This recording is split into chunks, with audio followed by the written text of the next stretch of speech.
Okay. Tom's there. The game's not there yet. Hello. We'll get that. Hello. Can you guys hear us all right? Sorry, forgot to do some setup for the stream. Let me get the game going, and it should be good. Oh yeah, that's right. I also have to capture it. 1 second. Okay, wait. That, and you might hear it. It's ominous. You hear the game. There it is. Beautiful. Oh, we got that in. Yeah, have we shown that?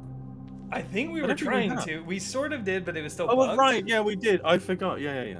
We showed it last time, but it was kind of bugged still. Also, your webcam shut off. What? Sorry, I turned it off for a sec. Oh yeah, gotcha. You were fixing up that. That's fair. This'll do. This is the best crop Sweet. I'm gonna get. Awesome. For context, just before we were starting, I was photoshopping my own foot. As one does on the internet. Yeah. You know, we've all been You there. see the image looks a bit weird. There's my foot within on the far right of there. On the far right, like generally I'm pretty left wing, but I have a very you have a far right foot. racist foot. Very racist foot. Next stream I'll have just your far right foot as my background. And we'll even it out.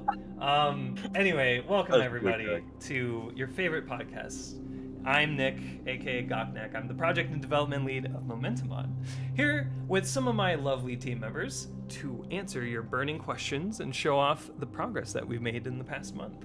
I guess we can go down the list of peeps in the call, and then we'll get right into showing off some cool stuff. It's very exciting. We got a question about O10O, so we'll go over it. Well, we always do. I was gonna point that out actually. For the Q&A. Just for anyone that's here specifically for this, we're not going to be answering any questions relating to the death of Hulk Hogan. That's true. Or Ozzy Osbourne. It's very sensitive. Yeah, we haven't fully recovered yet from both of these. Well, no, I mean with Hulk, idols. I mean we're not going to without a lawyer present, right? That's true. Yeah. But just if anyone's here just for that. So sorry about that beforehand. But with that in mind, Mac, do you want to introduce yourself? Hi. Menu sound. It's really loud. Is it really loud? Sorry about that. I am on like default settings. I think we default volume to 50% in the next update too. So cool. We all good? Yeah. Is that better? Can you hear other people? Okay. It's pretty good.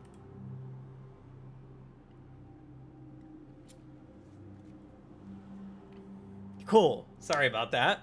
Just wanted to show off Animal's new sounds that you may have heard if you have access to O10. These are coming in the O10 update.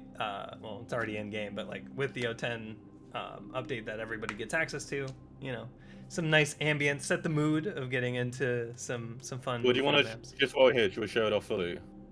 Oh yeah, all the sounds. So should I turn it back up? Open the map selector. I'll turn it back up a little bit so people can hear it. But so it is. Notice as Nick goes between settings and main menu, the sound changes a bit. Oh yeah. So the background there changes a little bit, but also map selector. Yeah. Beautiful. Beautiful. Beautiful, beautiful. And these are the map selector ones are randomized. We have like 12, I think. Well, there's like 20 or something. And there's like there's 2 different tracks, and it plays one or both, and it picks them randomly. So it's going to be like 400 different possible variations. And then I think when you go in game. Yeah, launching a map plays the thing as well. And then when you get in game, it turns off. It does not turn off. Got him. Still, very fun bug. Next release fixes it, I think. Yes. Right?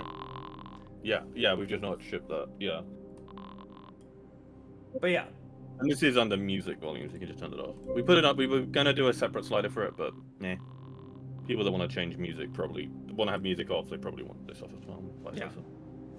We can always add a separate slider down the line if people want it to be a separate slider. But yeah, So very fun, very fun adding some more assets to make it feel like an actual game. But that wasn't all that we've done last month. I guess, yeah, we have Mac, Panzer, and Tom on the call. We'll get right into just showing off stuff in the game. So starting with that, right? So I guess what has everyone been up to, right? First asked question. We've been finishing up O10. There's been a lot of. If you have the link to the board, feel free to put it in the chat. By the way, so we have our board, right? I keep showing it. It's just the way to really keep track of these kinds of things. We are approaching single-digit cards left, and a lot of the cards that we do have left are very simple, like straightforward, like bug fixes of features that we've added, or just minor tweaks on like some of the UX. So for example, like our crash reporting pipeline is kind of clunky right now. We're gonna clean that up a little bit, and then we have the actual like prod like server to deploy, and then the actual release to make. So like a changelog and video stuff, and a lot of kind of like not even working on the game, working on just showing off what the game is, right? So we still have that. It's close. We again don't have a date, but it's probably within the next month or two at this point. In fact, this could, if everything just kind of clicks into place over the next couple of weeks, this could be the last Q&A before O10, or it could also be the second to last one before O10, right? So we'll see how it times out, but we are very quickly approaching O10, like extremely quickly. Tons of awesome work is coming in from everybody. So Panzer's been working on a ton of those smaller bugs, as well as just miscellaneous like feature cards that we have there. I just yeah. I just posted the project board in chat for anyone that wants to see. Yes. I quickly note that like a lot of we keep adding stuff here that bugs we've realized are bugs have already fixed and then are still marked as in progress because they've not technically been like in a release yet. But Yes. some of these have been merged already. So yes. to some extent, like the O10 release board, like it's constantly going down, but then stuff keeps getting added. Overall, it's going down. If you like differentiate it a little bit, but it would be decreased. But like, there's still, and there's a couple of things on the to-do column that we don't need, that we might just not do. Like the memory leak on Surf Rookie is a bug that must have been in the engine for ages and ages, and only happens if you press a thing that plays some music. So we might not even worry. We'll see. But so yeah, it's almost like this board is like it looks slightly less finished than it did a week ago because we've added more stuff since. But most of that stuff has already been done. Yes. Sorry, I was capturing Panzer's screen because we're going to show off some of the... you wanted to show off the running stuff, right? Yeah. Okay, sweet. Cool. Sorry about that. Yeah, so it is... The other thing... Oh, yeah. Oh, sorry. Sorry. No, you can go for it. I was just going to say the other thing, like, that's kind of... Other thing we need for O10 is media stuff, which we're working on. And is getting there. We still haven't have like cuts of stuff. We've not actually started editing that much together, but we've got a lot of clips. Panzer's been doing great on that. And for those who were here, the last Q&A and then the stream we did the following week, the Swordfish stream, we've recorded a bunch of stuff of footage for the little release thingy, which again hasn't been edited together yet. Partly because we need to finish music stuff that Happy's working on, and just because Travis wants to edit around that. But yeah, like what is the lighting on this map? What's happened to the light? Looks like full bright, sort of. No, there is some, like lighting. map brightness 1.5 or something. Oh yeah, maybe map brightness. Way worse than we had before. Yeah. That looks better. No, the lighting's still bad. I think maybe the one we added before with the CS:GO version just had better lighting. Yeah, something's up with the looking for that. It's not just that; it's that the whole thing is like just feels like it's got less like AO pretty much, like the shadows are just weak. Which is why we need to add dynamic AO stuff. I think somebody mentioned this was happening on other maps. Yeah, I would try this BSP versus the 09 one. I think we might just have a CSS version where there's like an equally valid CS:GO version that looks better.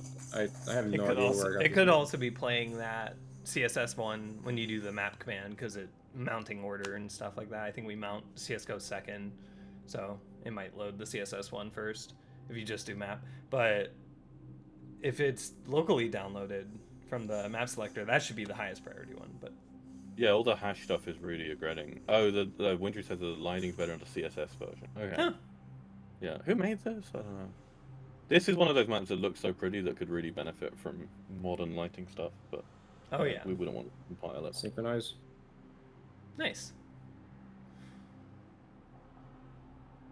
So, Right. yeah, back to the board. Yeah, it is very close, and it's extremely hype.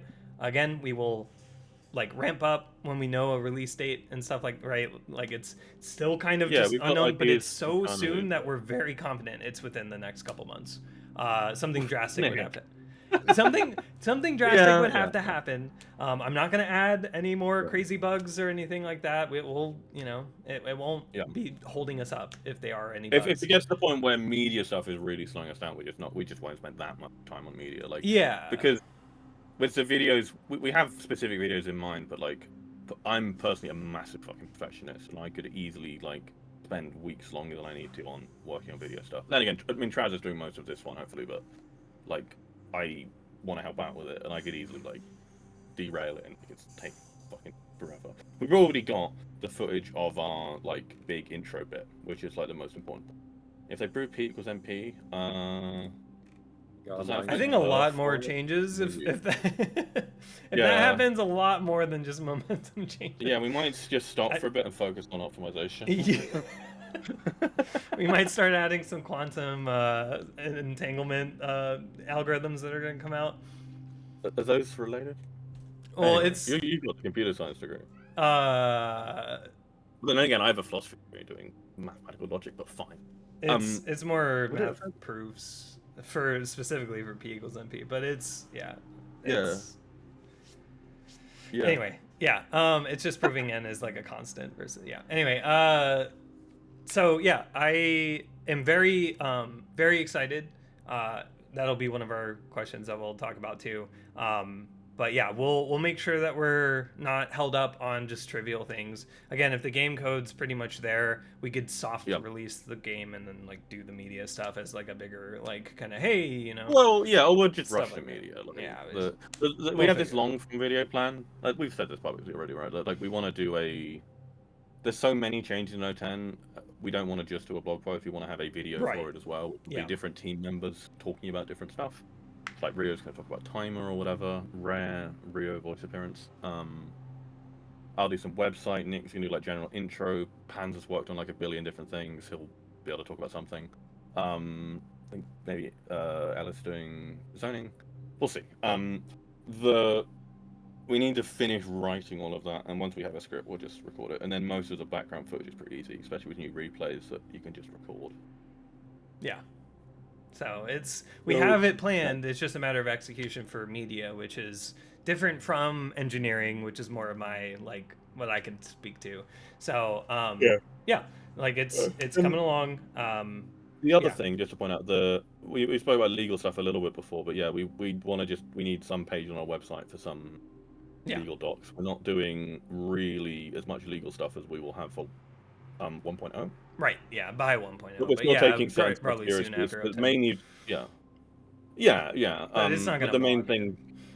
No, the main thing for us legally is the MCA. Yeah.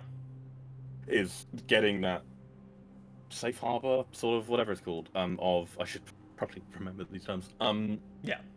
So that because safe people are hosting harbor content provisions, on our platform, as long as we are being compliant with the MCA stuff, then our capacity for if someone uploads a bunch of stuff with like full of copyright assets or whatever, which we're already doing a lot to avoid, but if some company or whatever says, "Oh, you're using our game's assets" or whatever, they file a DMCA notice, claim whatever. We then remove the map temporarily, and if the person that submitted the map doesn't counterclaim, then the map stays removed and stuff. And that means that we're not legally responsible for the stuff. So DMCA, like that. There we have the new, and so we need website stuff for that. I've done the basics of it. I guess we can't share this on stream very easily, but for those who haven't seen, we got this new website. This is like the temp deploy of it. Anyone on YouTube? Oh no, you can see it from the Twitch chat. Yeah. We'll put it in the That description doesn't, too, but yeah. Yeah, I could do. But that's got some like very placeholder legal pages on it as well and stuff. So this has been one of our other like final bits of polish. Is just getting this site up and running. We really wanted to get team credits on a front-facing website finally instead of just in game, because people put loads of work into this game, and it's important that we actually put people's name. Surprise Walter appearance, by the way, in my webcam. Oh, he wants to be in the credits, probably. Oh yeah. He'll be in the special things. Yeah. Yeah. For funding. For funding, yeah. Or just a picture of your like alongside like Sentry and GitHub. It's just your just Walter. Yeah.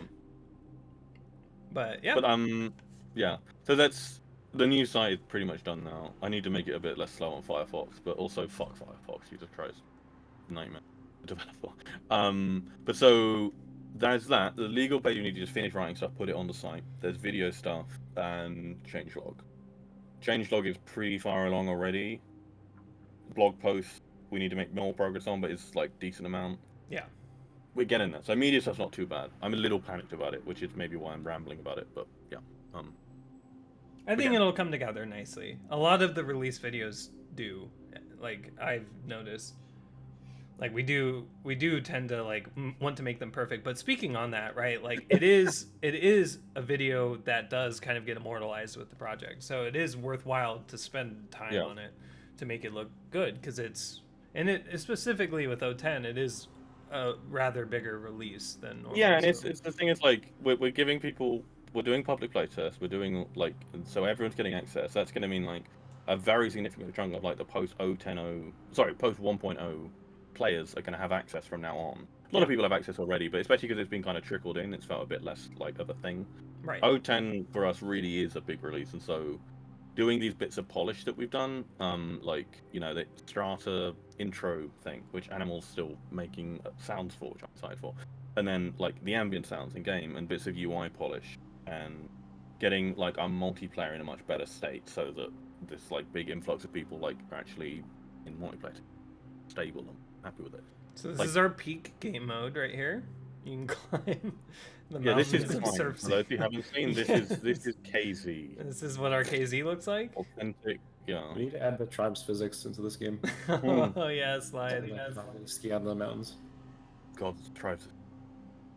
I've not played the new one, but oh my god, some of them.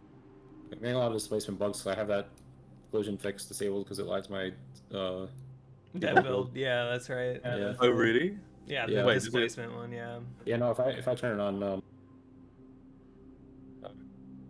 yeah. Look at my frame rate. 20 FPS. It's already pretty bad. Really? Is it that slow, or is it just it gets really optimized in release? No, some with it. Just needs to be looked at. Well, now if the code's not that complex, maybe you could goldball it. It probably is complicated. I wonder what is speeding up. But let's jump into what Panzer wants to show off. No, it's okay. Oh, yeah. We're not even started on this. Yeah. Let's go ahead and show it off. Let's see. So. Okay. Yeah. I'm just gonna make a start on how you normally make it, just because like this is kind of this corner is a little jank, but I'll just speed through it instead of being OCD. That's fair. Wait, doesn't it? Oh, is it because it's a prop or? I don't know. Maybe it looks like it's a prop actually. We have Rio's just finished a thing where for brushes, I don't know if we can show this. Maybe just show this off on some other random brush or something. Yeah, it looks like one. Maybe just find an actual brush and show it real quick. Like for those who haven't seen, we have really good brush vertex snapping. So brushes, by the way, are the solid things in Source that are not props, and most Source maps are made out of brushes. This map doesn't really have any brushes. Yeah, there's a bad map to show. But anyway, we can detect vertices on there, and there's zoning stuff also. Yeah. Rio's just added support for props and brush entities. Yes. Yeah. So in the future, this will be. We updated like the default zone visualizer, like the outlines are thicker now. Yeah. Yes. And also we visualized the teleport destination. I think in surf maps, if your zone covers the teleport destination, then it auto converts the teleport into like a drop zone. So Yeah, does this not have a spawn thing or something, or the? Does this not have a destination that it detects? Yeah, it's right there. Oh, sorry. This is okay. Right. So yeah. So tally_start here. This is the thing that's been detected, and yeah. Okay. Yeah. But yeah, it's like mostly the same as before. It does, I guess, show the safe height right away. So the safe height is the floor. If there was nothing. Oh, that's a visualization. Okay, yeah. Yeah, if there was safe height. Do you want to explain safe height? Do I want to what? Explain safe height real quick. Yes. It's kind of hard to explain on this map. Yeah. If I was able to climb up this ledge and like stand up here, but it was in the zone, then. Yeah, within the zone, like I can be like sort of touching the edge of the zone, but still up here. A good example is Surf Rookie. Huh? Surf Rookie is a good example. It's got these boxes you can stand on, and on some stages you can do the stage faster if you jump on the box. Yes. So the safe height basically prevents you from like jumping up here, assuming that was actually possible, and then like getting extra height and extra speed up on the first ramp. You have to be below the safe height to like actually prime your timer. Yeah, where priming means the timer is able to start when you leave. So to be primed is like you're good to go. Right. And so the timer's never able to start if you like are outside the safe height. I could show that off better in a different map, but for now I just want to show off the new zone placement system that Rio added recently. Yep. So we can place zones mid-air more easily now. So I'm just gonna find a spot for like a checkpoint. Maybe right here is fine. A new checkpoint yeah, this zone. map is quite recent. It might well have some triggers we could base it on. Yeah, it might have triggers. I didn't look at that, but that would probably save some time. And in the future, we will do. I don't think we've done it yet, but we will do a trigger detection thing where you can just look at a trigger and it will just take that trigger, the bounding box of it, and just use it. Somebody's asking a question. What if you get on the ledge, strafe into the safe zone, and then strafe into the ramp? Well, the safe height is on the floor. You would have to. So what would happen there? Oh yeah, go for it. Yeah, so if you can get on like the ledge or like the barrier thing that fans were standing on, your timer would prime. Sorry, your timer would start by when you jump. I think, right? Yeah, when you were jumping up onto it. It is, right? Yep. So your timer would start then sorry, let me just make sure I'm reading this right. So if you get on the ledge, strafe into the safe zone, and then strafe into the ramp. So your like timer would touching start the trigger as soon as you first jump. Yeah. So your timer would start when you first go on the ledge. If you go back into start zone and your speed is below like walking speed, the timer would then disable and reprime.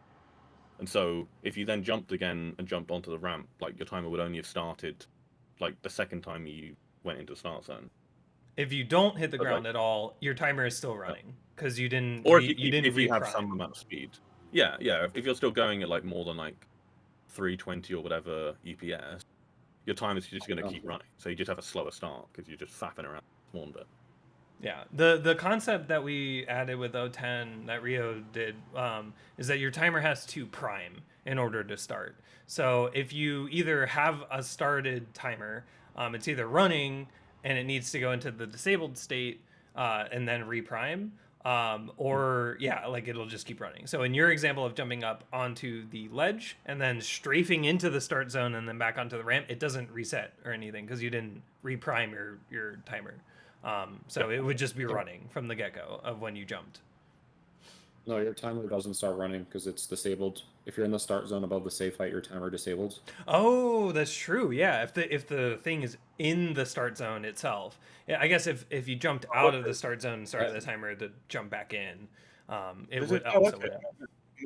But yeah, that's a good point too. If it was in the start zone, if there was just a big rock in the middle of the start zone and you jumped on that, then it would also disable because you aren't at the safe height, and that's the whole. I'll put an example of this soon. It'll be more clear once we have like an actual example. Yeah. But there's definitely no way that you couldn't get an advantage by. You can't because you have to prime your timer, which means being on the ground at like the max speed or whatever. Yeah. So yeah, this is a new zone placement system. It kind of just like puts you in third person and puts a big zone in front of you, and you can just place it wherever you want. You can rotate it. Um, and the cool thing is, after you place it, we have new controls for modifying the like bounds of the zone. So you can like now click one of the faces and like stretch it It's outwards or so inwards. extra. I love it. I think It's it's so good. using. I think it's using like wherever your cursor hits as like the boundary. It's like wherever I'm touching the displacement is like where the zone ends. And I can do that for each side to like cover the whole I'm gonna be area right here. back for 2 secs. Actually, no, I'm gonna wait until. Yeah, that's how easy it is to like create a checkpoint zone in a surf map now, whereas before it was like I don't even know how you do it. Yeah, this was so. We've been, at least Rio has been, and I think Rio's right on this. I was disagreeing at first. We've wanted to avoid allowing you to set points by coordinate. I'm still slightly on the fence about this. I still think it would. There's some cases where you're probably going to want to be able to do this, but by not letting people set specific points, we're kind of ruling out certain kind of very weird point setting of zones. And it is quite, when you're setting individual points, like literally putting in like numerical coordinates, like you can easily make zones that are pretty busted. So the goal here is to sort of give a good way to zone stuff where you're not setting a zone specifically based on like some vertex it's aligned to. You're just expanding stuff out manually, but you're still not having to manually specify every point. Because for one, it's just very tedious if you do have to do that, but also it allows a lot of really messy zones if people do it bad. Whilst this is quite a lot cleaner. Yeah. There's also an option to disable the trace that like when my cursor is above the terrain, it traces to that point. But you can disable that by holding Alt and just like kind of move it freely, and not have to worry about like objects or brushes getting in the way of where you want to place the zone.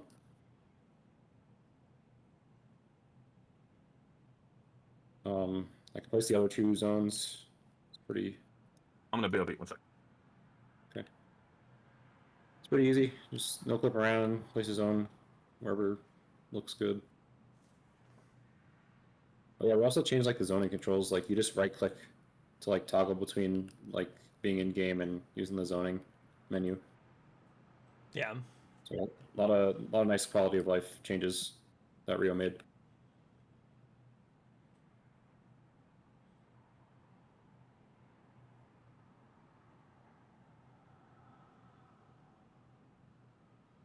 Yeah, it lets you kind of like perfectly fill out. As you can see, that tunnel wasn't really, a perfect square or rectangle. So being able to fill that volume out so that you don't ever have the possibility of skipping a checkpoint, because most checkpoints are going to be required, right, to hit for submitting your time. So you want to make sure that. And something else to add too with this is we will be doing. We talked about it in our meeting today. We would love to do a kind of like map porting, like you call it a map porting marathon, of just kind of like taking a bunch of maps and showing you guys from like from step zero, right, of like what do you do in order to add a map to Momentum. So getting the BSP, fixing it up, removing the assets, using Lumper, going in game, zoning it, like every step of the process. Having a video like that on our YouTube, as well as just like in our guide for zoning the game. I think that'll be super helpful. Yeah, you can see he's editing individual corners as well, so you can kind of shape these zones. That doesn't have to be. I don't think it's not making it a perfect square, right? Yeah.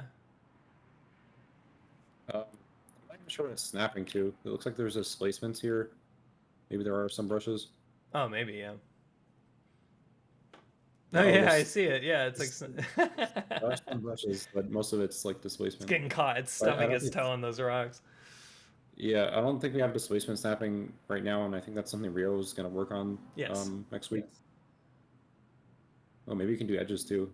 Oh, well, that actually adds another like corner. That's kind of neat.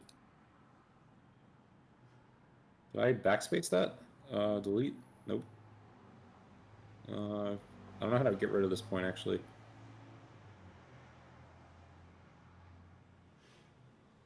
It's just stuck there for now. That's you. I guess just have to drag it back. Yeah, maybe. Oh, Yeah, let me try that. I don't know if I can line it up perfectly though. Yeah, because it's not snapping here. Oh, I see. Yeah, that's funny. Yeah, it's like I don't even know if that would delete it. Maybe we should make it so you can delete point. Like you have to, in order to delete a point, you have to select it first and then you press delete. So right now we kind of have delete and backspace as an undo button, which is maybe not the most intuitive. I can add another edge if I want to. Yeah, it's very jagged. customizable.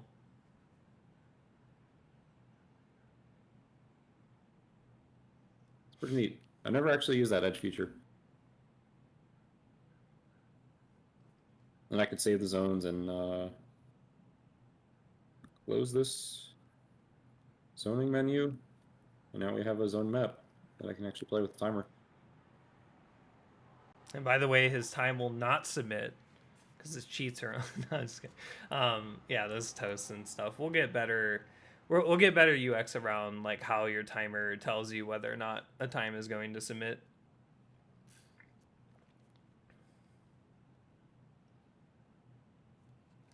Yeah, so just touching on this is only in game.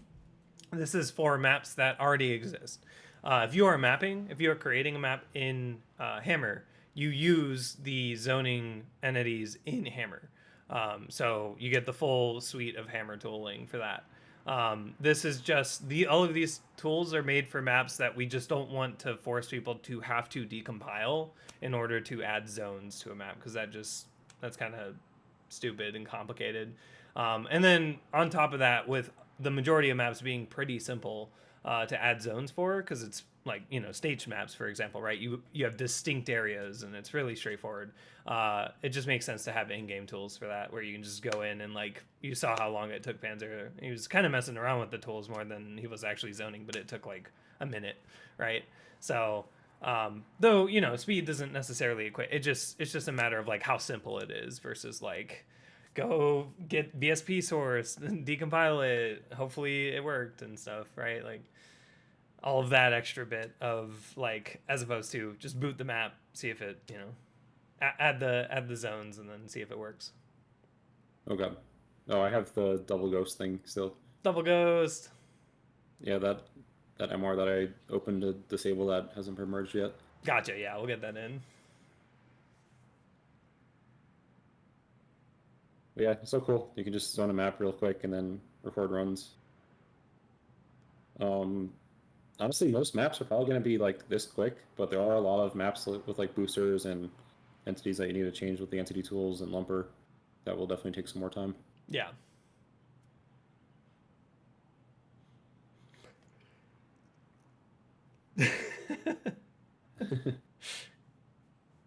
embracing your ghost. Yeah. Oh yeah, and then he stays up there. That's another bug. Yeah, that's because of the comparison run. Yeah. We're just gonna hide this run. I could show out the safe heights. I guess Rookie had that issue, but also wait, where am I at? Oh, I have a search. That is one thing that throws me off sometimes. I have a search here and I just don't even realize for a second. Yeah, I think after booting a map, we should probably clear the search bar. Yeah. Maybe. I don't know. It's like, the idea is that you use the search bar to quickly find a map that you want to play. And then when you actually go into it, you've found it. So, I don't know. But that's technically resetting filters, and there's UX no-nos about that, of like doing something that's unintended. Okay, so this is the one with the safe height. Yeah. Where it kind of has that scenario that who brought up? Somebody in Twitch chat brought up where you can like start up here and then like try to weave through this safe height or whatever. That's not possible.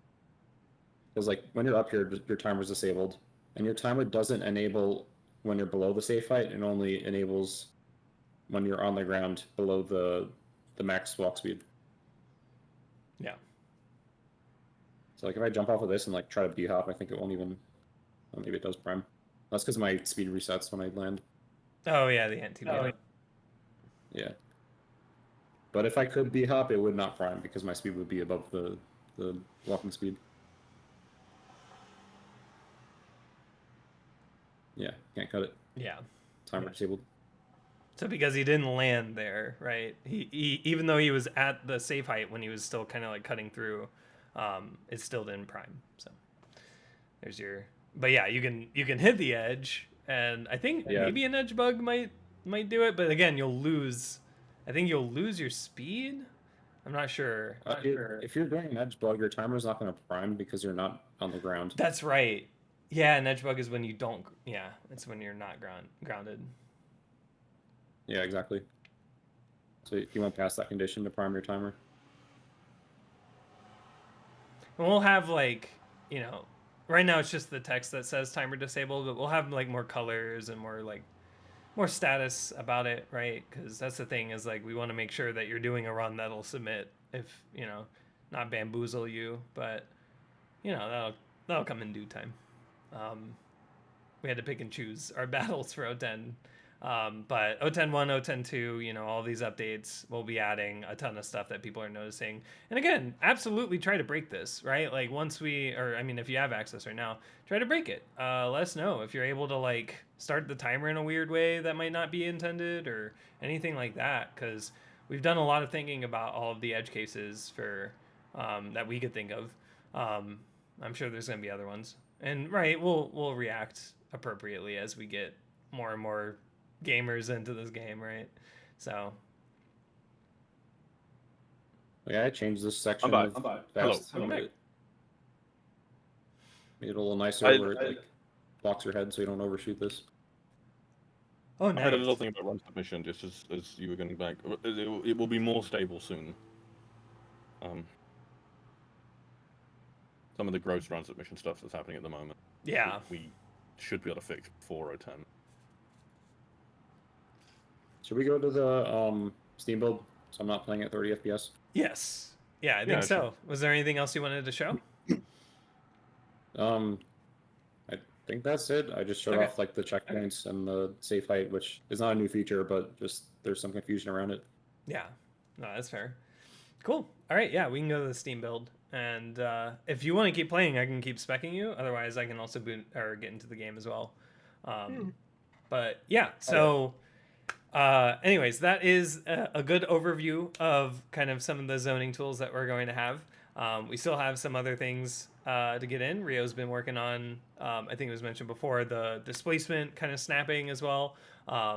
There's just a lot of like convenience and nice things to add for it. So that's really what we're finishing up there to make, again, zoning very approachable for varying skill levels, right?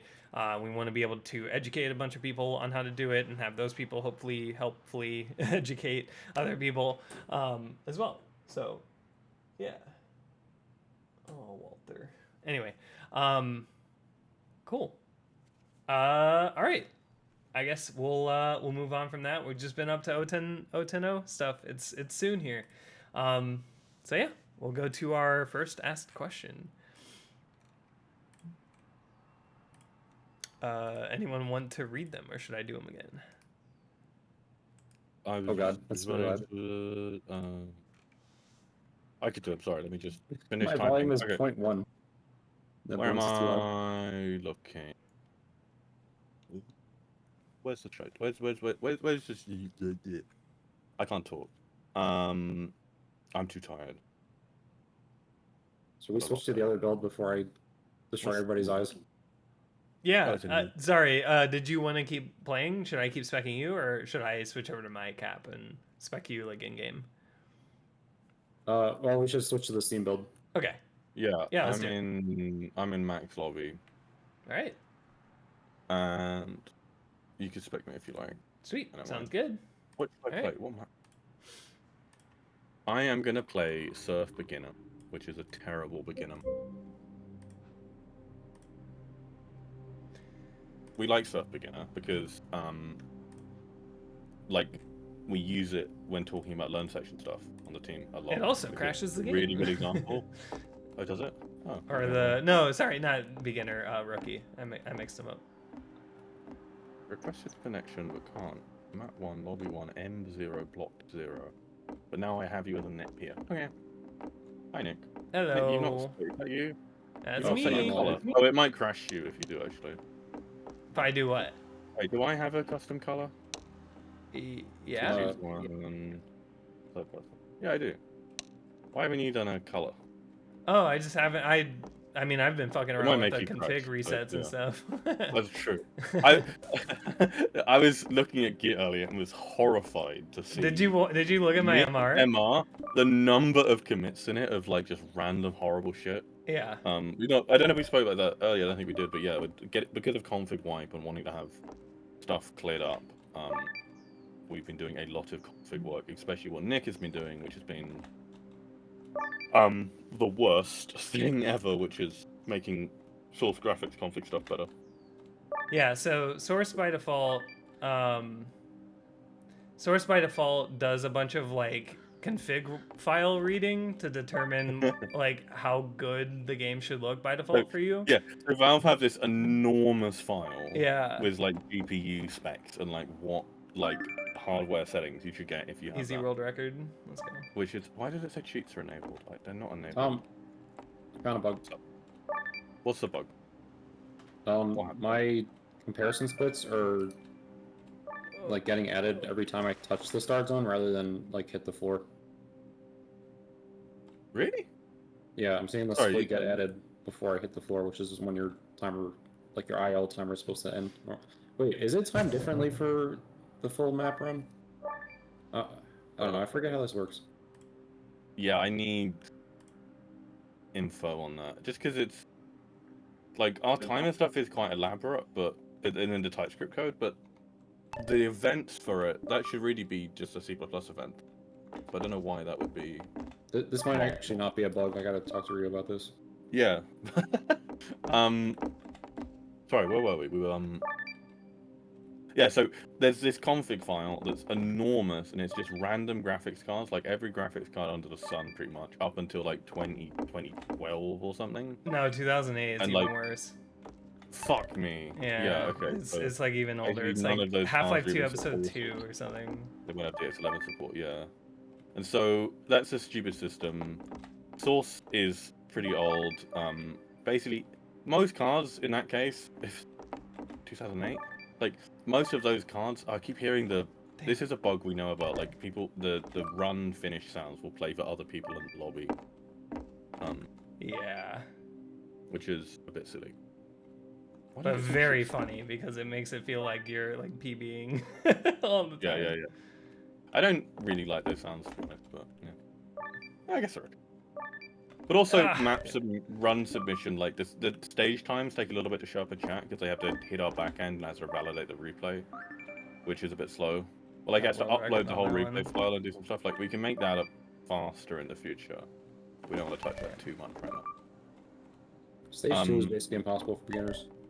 Yeah. I know. That's the thing. This is why I love this map, because it's such a good example of how not to make a beginner surf map, because no one can do stage 2. Like, I think it's actually a really helpful like educational tool for people wanting to work on teaching people how to surf, because watch somebody who doesn't know how to surf try to play stage 2 and they will just fucking fail at it. Oh, Nick, you could just I just saw on the stream like me failing to do the skip on stage 4, which I hate.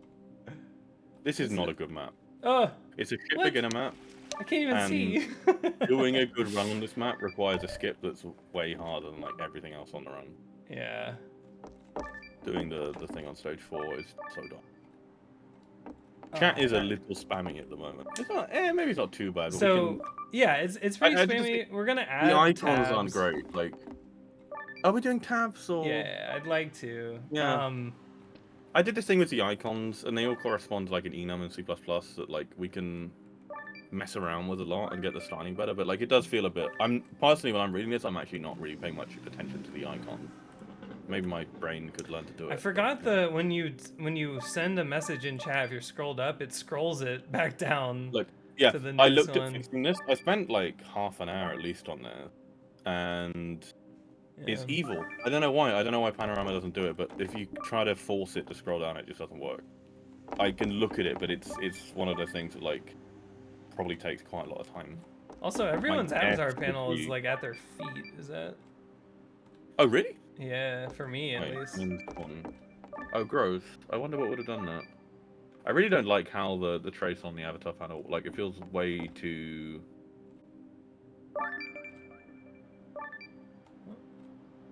No, I slid off. All right, whatever. Getting some fatty The roller avatar herds. panel stuff, we want to rework quite a lot in the future. Yeah, yeah. With. Other games where it's like you look at a player and then it shows that player's name under your crosshair, that's way better. And we plan on moving to that and then having a kind of separate thing for if you're in spec. Is that the Half-Life 1 footstep? The fuck?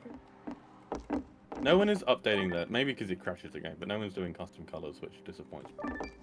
It's like my favorite small feature in it is color customization. We still need to do V models as well. Actually, get that hooked up.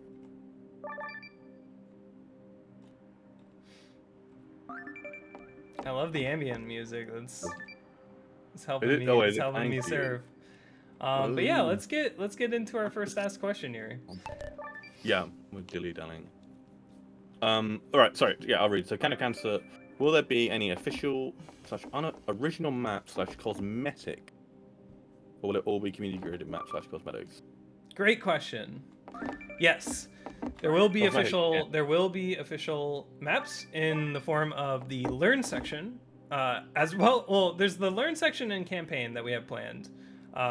Campaign's going to be more. Learn section's going to be more for 1.0. The campaign's going to be planned for like 2.0. But yeah, that's the official, like, made by the Momentum team. But then we also have people on the team that are like, I'll watch Faded Frank. Good luck, Faded Frank. You know, there are people on the team that do mapping as well, so like they can release maps and port their maps and stuff, right? So there will be like, you know, like technically like people on the team made these maps, but it wasn't like made specifically, I guess, like for a goal that the team had of like. Yeah, is that Half-Life 1 footsteps? What? That's very funny. Unless it's packed. I mean, it's quite easy to check with Lumper. I'm not sure. It's just on the spine of the ramp, which is really funny. It sounds like it. I don't know. It could just be reused for Half-Life 2, or I don't know if I have CSS even installed, so it might just be defaulting to some weird shit. HR1 runner. Oh, there goes my comparison run. It's beating you. It's beating you, Frank. Anyway, yeah. So, and then in terms of cosmetics, yeah, we could have the team make a couple as well. That is going to be significantly more community. I mean, just like the map pool as well, right? It's going to be significantly more community based because this is a very community focused game, right? Like there are thousands of existing maps that we're going to add, of course. But when it comes to cosmetics, it's really just kind of like what makes sense to add to the game and doesn't turn it into just like a fucking crazy toxic pool of like different IP infringements or anything like that. You know, like we want the game to have an identity, but also like we want people to be able to express themselves as well. So like we won't be adding just completely random other IP things unless we do crossovers with them or something. Did you see the new Paul Thomas Anderson film has a player model in Fortnite, which blows my mind. What? There's What? Okay. a new piece of film which is based on like a fucking Thomas Pynchon novel, Oh my god. and they're doing a Fortnite crossover. Blech. It's ridiculous. Sorry for interrupting. No, you're fine. Sorry, Walter was itching at the window. I just have to keep an eye on that. But anyway, yeah. So yeah, cosmetics need to make sense. Needs to, you know, accent the game in a way that feels good. And then also, yeah, we would love to do crossovers with other, you know, indie projects or anything like that to just really kind of. I think that's yeah, or or that director. We can get like some like Magnolia stuff in Momentum. Yeah, A24 crossover. If we can get Ari Aster's latest. Oh, well, Eddington. Yeah, Let's get Eddington crossovers going. No, I need to watch that. I've been meaning to. Yeah, I might go see it. I might go see it. I might wait for it to go on streaming, but or just whatever. But yeah, I'm definitely up for having the team focus more on like maps and like the campaign, and then having the community doing more of the cosmetics. And yeah, we could technically use Workshop for cosmetics as like kind of TF2 does with like you kind of vote on cosmetics and you can try them out. But then yeah, like we officially add them and then you use the cosmetic system or the you know currency that you get to buy them. So that way it's not like yeah you just get it. But yeah, I mean we still have to flesh out a ton of plans around cosmetics, around specifically what we want. But having, you know, cosmetics that can be representative of different game mode communities as well, like that's awesome. I think like focusing on that, and just really creating like, I guess like a good community or a good like extension of the community via cosmetics is the best way to kind of approach that. But yeah, absolutely. Yeah, created team created stuff will likely be to set the like, I guess framework for a lot of this. Learn maps, right, are gonna most likely be one and done of like once we get all the mechanics. Yeah, what I'd love with Learn is if we could really do the visuals well. Obviously, Yeah. that's not the priority, but once we get a kind of I would love it if we could get a kind of real kind of core thematic like identity there. Yeah. Especially because like Momentum has a lot of stuff in it. Wait, you can make a much better looking map in Momentum than any other Source game. Yeah. But besides other strata stuff. But clustered rendering gives you so much. Like Momentum it maps really, look really better does. than P2C maps. Let's be real. No, no, but seriously, like the strata stuff does. Clustered is a massive step forward. PBR, you can do pretty much as good as PBR using BLG. kind of Blimfong side stuff. Like so a standard like source light mapping, which is Blimfong, so it's specular. What am I saying? Specular glossiness. Or glossiness only comes from CS:GO, but like you can get CS:GO. PBR makes it easier, doesn't necessarily make it look better, but clustered is like genuinely like a massive step forward. You can get everything just looking way better with clustered. Yeah. So I'd love it if Learn like really does like emphasize that. Just look good, because obviously that's not the priority, but like it should still be able to look good. And yeah. Look at Vanish go. That's so fun. The third person is so much We fun. have a bug was like spec next at the moment. I still don't actually understand what's going on, because sometimes I'm like pressing like the right arrow and it's just not. Yeah, my right arrow key's not working, up and down aren't I feel working. like I'm wondering if we're like indexing into an array incorrectly and then checking it safely and then like turning if it doesn't. There's just That's actually happening for me now. But never had this bug before. It's a bit evil. How do Yeah, I I don't know. that? It's something that probably has focus and panorama, and we're just like in the console or something.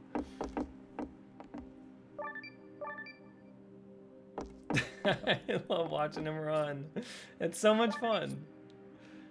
This is an issue with binding. This is an issue with spec next command. So I can type it in console, nothing happens. Yeah, it seems like it, right?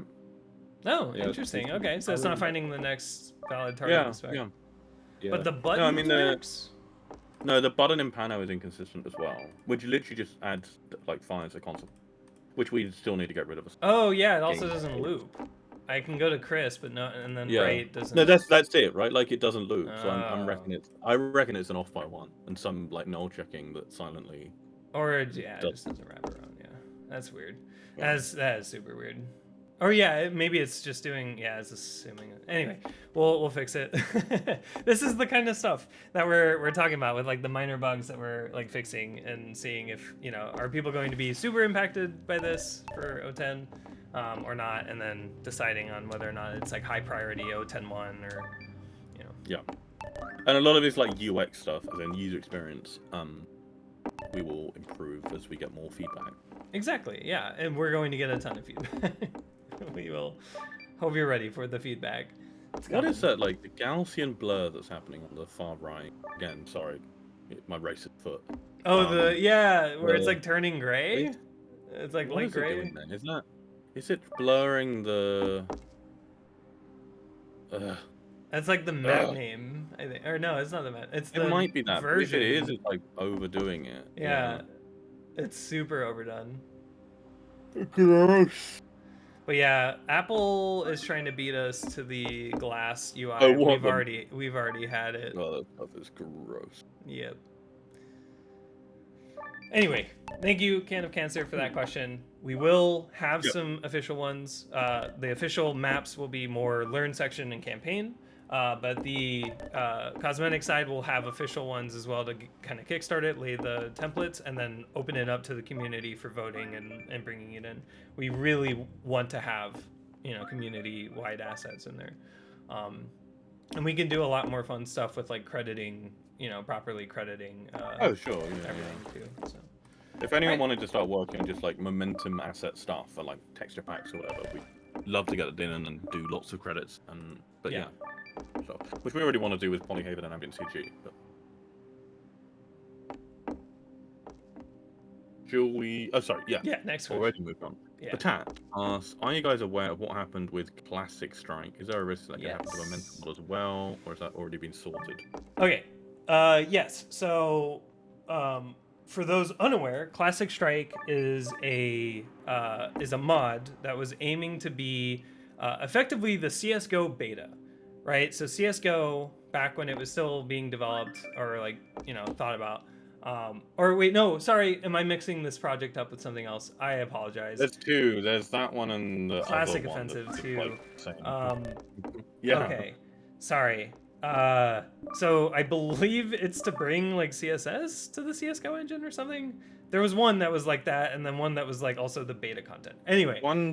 Yeah, or what? I thought one was like just CS:GO without CS2 shit. I could be wrong. But... Yeah, or something like that. Like bringing it back to just the original guns or something. So anyway, this is also the case with. The first one, maybe. Just. Yeah, that's okay. There's a bit of a pointless viewing experience. Yeah, I know. you guys aren't enjoying that? All right. Anyway, yeah. So the problem that happened there was their entire game was literally CS, but with these minor tweaks, right? And this was the exact same problem that happened with TF2, in that there was like a Team Fortress like beta mod. Things as well, right? Yeah, and it was the same problem of they got like ghosted or like shut down by Valve. Because they're effectively creating the existing product minus the microtransactions that keeps Valve rich, and no, Valve get rich by taking a 30% cut from indie games, but yeah, that too. Yeah, but the point is, it was effectively what already exists, and there wasn't really a platform for them to be able to mod. Right? There's not a CS:GO SDK or CS:GO plugin thing. So for TF2, they ended up just like open sourcing all of TF2's code, which is really cool. But like 10 plus years. Not the engine, but server and client. Yeah, server and client, and some econ stuff to be able to use the TF2 backpack. Right. Which is neat. But a massive caveat there, though, is Valve do not give a shit about TF2, and they clearly are not. They're never going to be interested in like reviving TF2 or whatever. Like, they do not want anything to do with TF2 anymore, and that's been the case for years now, since like 2017 or earlier, pretty much. Like it's.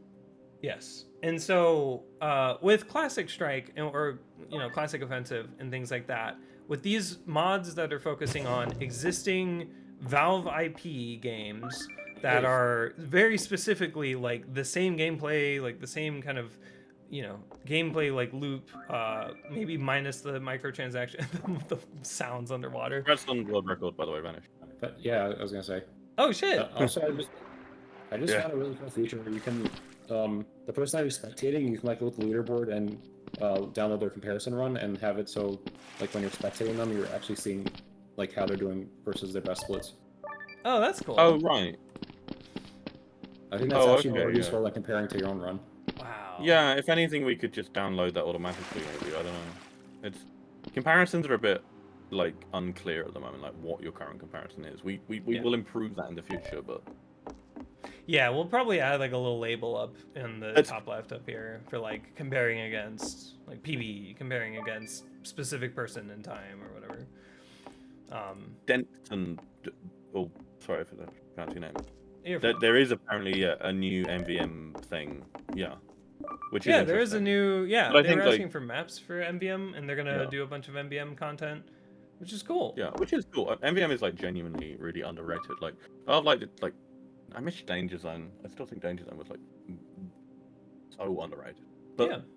but like with the base game of like TF2, like Valve, I don't think care about like they're not gonna start, changing like weapon stats or whatever, like balancing weapons.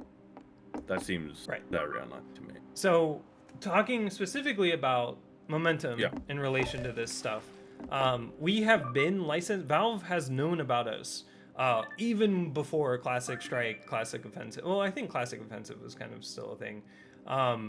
They've known about us for a long time.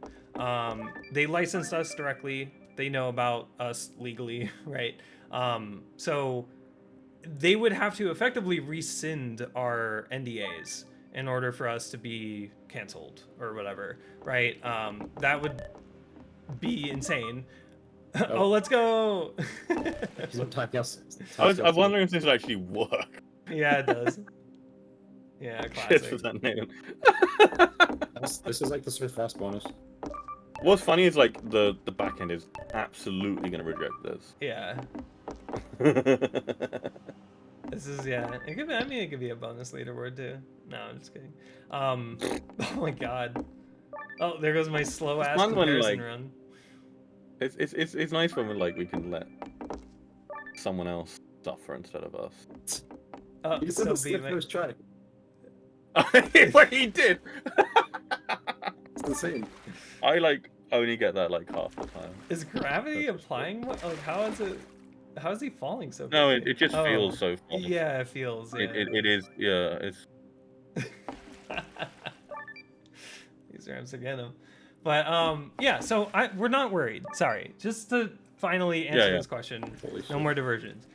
We're not worried. Valve knows about us. We're mounting, all of these games. We do actually want to reach out. I don't think there's a question about that. Yeah. It was asked in our Discord, but not in Q&A Live. We do want to reach out and ask about the Gary's Mod deal that they got of shipping CSS assets, but not VO or any specific assets like maps or anything like that come from CS. We want to ask if we could get a similar deal there of like, just ship bare minimum assets, just so that people don't have to install CSS just to get the assets again. But we're not really expecting that to be allowed. I mean, we're a free-to-play game for one difference, right? Gmod is a paid game. Gmod's also been around since like Half-Life 2, so been around for a lot longer. So there could be some more like legacy related or relationship stuff there too. So we're just gonna ask and most likely either not get an answer, which is 99% likely, or the 1% if we get an answer, it'll likely be no. Pretty likely for that. So, but just get that solidified there. Our issue with Valve is not us not getting on. Generally, we comply very well with the stuff that they want, and we have license with them, right? And they've NDA'd like 15 of us or whatever. Yes. The issue for us is they don't email back, Yes. which is very standard for Valve. And so with the CSS stuff, it would be great if we could get it, but my guess is going to be that not really going to respond that much. I think anything that's going to require multiple people like communicate with each other within Valve about deciding on something, It's rare seems much for it to happen, likely. Something like us getting an NDA, like now that we have been licensed, NDAing a new person in the past at least has been relatively fast, so we've not heard very much from them with stuff. Not for Momentum specifically, but with other Strata people.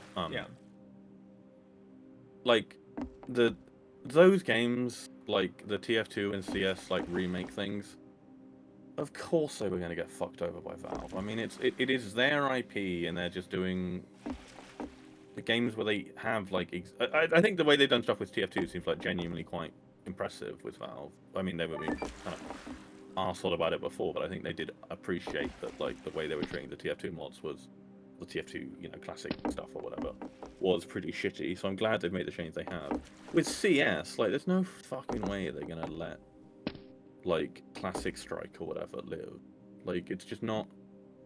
It's their IP. And it's it does suck because like you wouldn't think that Valve would would, you know, No, care. it's not at all surprising they would care about that. But Like, yeah, I mean, if it's something that is still directly making them money, right? Like surf maps don't make them money, if that makes sense. If that's a better comparison, surf maps, right? Like I guess CS:GO yeah. knives or CS2 knives or No, whatever. exactly. But like, you know, if But they really wanted us to have their cosmetics or something, like maybe we'd even talk about that. Though. yeah. But Yeah. like, we could But, like- read your econ state. We could, you know, read your TF2 backpack. Yeah. We can mount TF2 and bring those assets in. But we're not TF2. I think with the some main thing minor Valve. settings. Sorry to interrupt, but like, I think the main thing Valve want are like, if someone's making a game on Source using their stuff and they're NDAing people, they want something that's at least somewhat original. It's like doing something new, right? And those like classic Strike or whatever, like those things are, they're trying to just do existing Valve shit for the most part. I mean, I'm pretty ignorant about these things, but like, that seems to be the kind of main stated goal of their thing. By the way, yeah, we're gonna watch Nathan on like low time scale. I want to Oh god. All right. Yeah. He says change it to a low time scale as well. Okay. So change your time scale to 0.25, which is a quarter. Yeah. But I just think like, even Okay, with something like go for it, Momentum, where Nathan. our stuff is, with Momentum, like our stuff is, it's like based on existing Valve games, but it's stuff that they've like never really fully. Do it. Watch this. It's pretty good. Yeah, they're yeah, we are as far as we can tell perfectly okay in Valve's eyes. Yeah. And we will reach out, get some more clarification around asset mounting, if we can pack anything with our game, right? Because like, yeah, it'd be nice to be able to optimize what the game mounts. We don't want to mount all of TF2 if we can help it. We don't want to mount all of CSS if we can help it. Be really cool to optimize that. Sorry, I keep looking over at Walter because he might be destroying some shoes, but I think it's okay now. I like the sounds. The sounds make it sound like a arcade almost. I was trying to update it and doing it. I was actually setting host timer report 0.25, which probably got stringified or something and wasn't working very well. He's on good pace. Yeah, it's pretty good pace. Relatively. But if he makes a mistake, it's double the time to watch the mistake happen. Or no, 4 times the time. Does on a low second, it's going to take even longer to. Oh my god! Oh, you got it! Nice, nailed it. I mean, you should not be missing out on. I would still miss it. Don't worry. Yeah. So anyway, thank you, Botat. We're okay. It sucks about Classic Strike. I mean, that was kind of the thing, is like, making a beta mod or making a beta game like that is kind of a risky move, just because, yeah, it really is up to Valve in that case, because you are just kind of repackaging Valve assets, and like, or, you know, if you are making your own original assets for it, it's still Valve's game. Of course it was going to be an issue. Right? So, oh, we got some slow-mo bullets. Like, quite a lot Nathan's of us dodging bullets. On Momentum, we spend quite a lot of time thinking about risk management. At least I do. And I bring it up quite a bit. Like, I worry about random shit that could fuck us over. Yeah. And part of the reason we've been thinking more about legal stuff recently, right, is stuff that is very unlikely to ever be an issue anyway, but, like, we still don't want to allow for any major risk regarding that. Yeah, liability stuff, yeah. I'm sure that, you know, the people working on, like, the classic offensive and the TF2 classic stuff, I can... I don't know, I just... It seems like you're putting so, like, you can work for like years on some project and put a massive amount of effort into it, and then just get fucked over by like one like small conversation at Valve where they're like, oh yeah, we don't want to allow this, and then it just falls apart, and it's really disheartening, because and it's work that is really challenging work that I'm sure people put loads of time into, that like you just fucking completely goes to waste because like one email from Valve or whatever, and then you can kind of bail out for a little bit and like try to find some alternative. But ultimately, if Valve say like, we don't want your thing, like it's infringing on our IP or whatever, like you don't have a chance, right? Yeah. And it's just like, I don't know. I do question the sanity of that. Not as frustrated in those projects, and I do really feel for them, because it must be incredibly 12-second BB. Wait, what was? Congrats. Oh no, he did PB. Okay, Yeah. okay. Yeah, it wasn't. I guess it. Yeah, it is quite easy to just do that. Yeah, and it sucks because Valve is known to be usually pretty mod friendly. They've hired mod teams. They've like Less the so portal. in recently, Right. Yeah. but I And still think so with it's the just TF2 stuff that showed some goodwill. yeah, yeah. For a Um, sizable community that absolutely can take advantage of that. And now you have like Team Fortress Classic and stuff like that that can exist legally because they are now a TF2 mod and they can have the code that they need and be able to release on Steam. Don't do it with. And that's incredible. So it just sucks Yeah. about the Counter-Strike stuff because there's no similar framework, and I don't think they're going to do the same thing.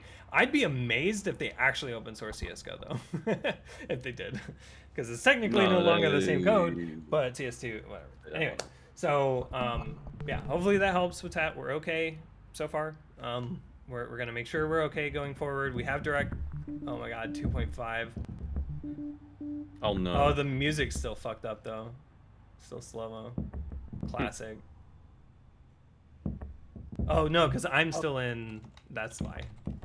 So host timescale. I'll go back to 1.0. So it's there we go. 2x is not that bad. Oh my god. What is going on? 2.5. Oh yeah, that's right. There we go. All right, cool. So let's move on to the next question. Thank you, Potat, for that. So we change maps. Yeah, we can change maps. What should we go to? More surf or climb or something else. You Did got some anybody nice surf redeem maps. Redeem Surf Garden. Surf Island? I'm not familiar with that map actually. Yeah, let's go Surf Garden. Have the weird UI bugs Island's because of the okay. fish. Island's pretty good. Island? Oh, wait, is it UI that bugs out? Oh, that's funny. So it just started playing the sound from transitioning map, and now it's playing. Yeah, isn't this? I can't remember if this is in this release. I don't think it is. Franker I Z, fixed it. Franker Z after or Riot? Do we even have Franker Z? We don't have it. We don't If someone wants have to do it, port it right now, and then. Gotta port it, linguists. Sorry. Can't do it. Yes, please port it. Island's pretty good, but can't. Yeah, like. Oh, my cheats are Make sure to enabled. hit No. Yeah, a checkpoint zone for every single section.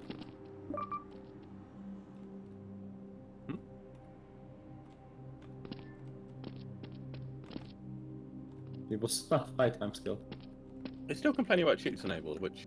I Yeah, understand. that's weird. Let's switch is there. I wonder. Cheats are enabled to You run. have to rejoin. I have to reload the map. Yes. Why Lame. is that? We know why that is. Oh, well, so you don't modify the map state and then Oh, wrong map. disable cheats. Oh, gross. Add some trigger push entities. Oh, you can Yeah, see disable that. cheats. Omnibus temp because you're an admin. Oh, just stop. Stop in the in the console for that one. A Fisher with Toes just asking chat, are we still accepting playtest requests? What is our answer for that?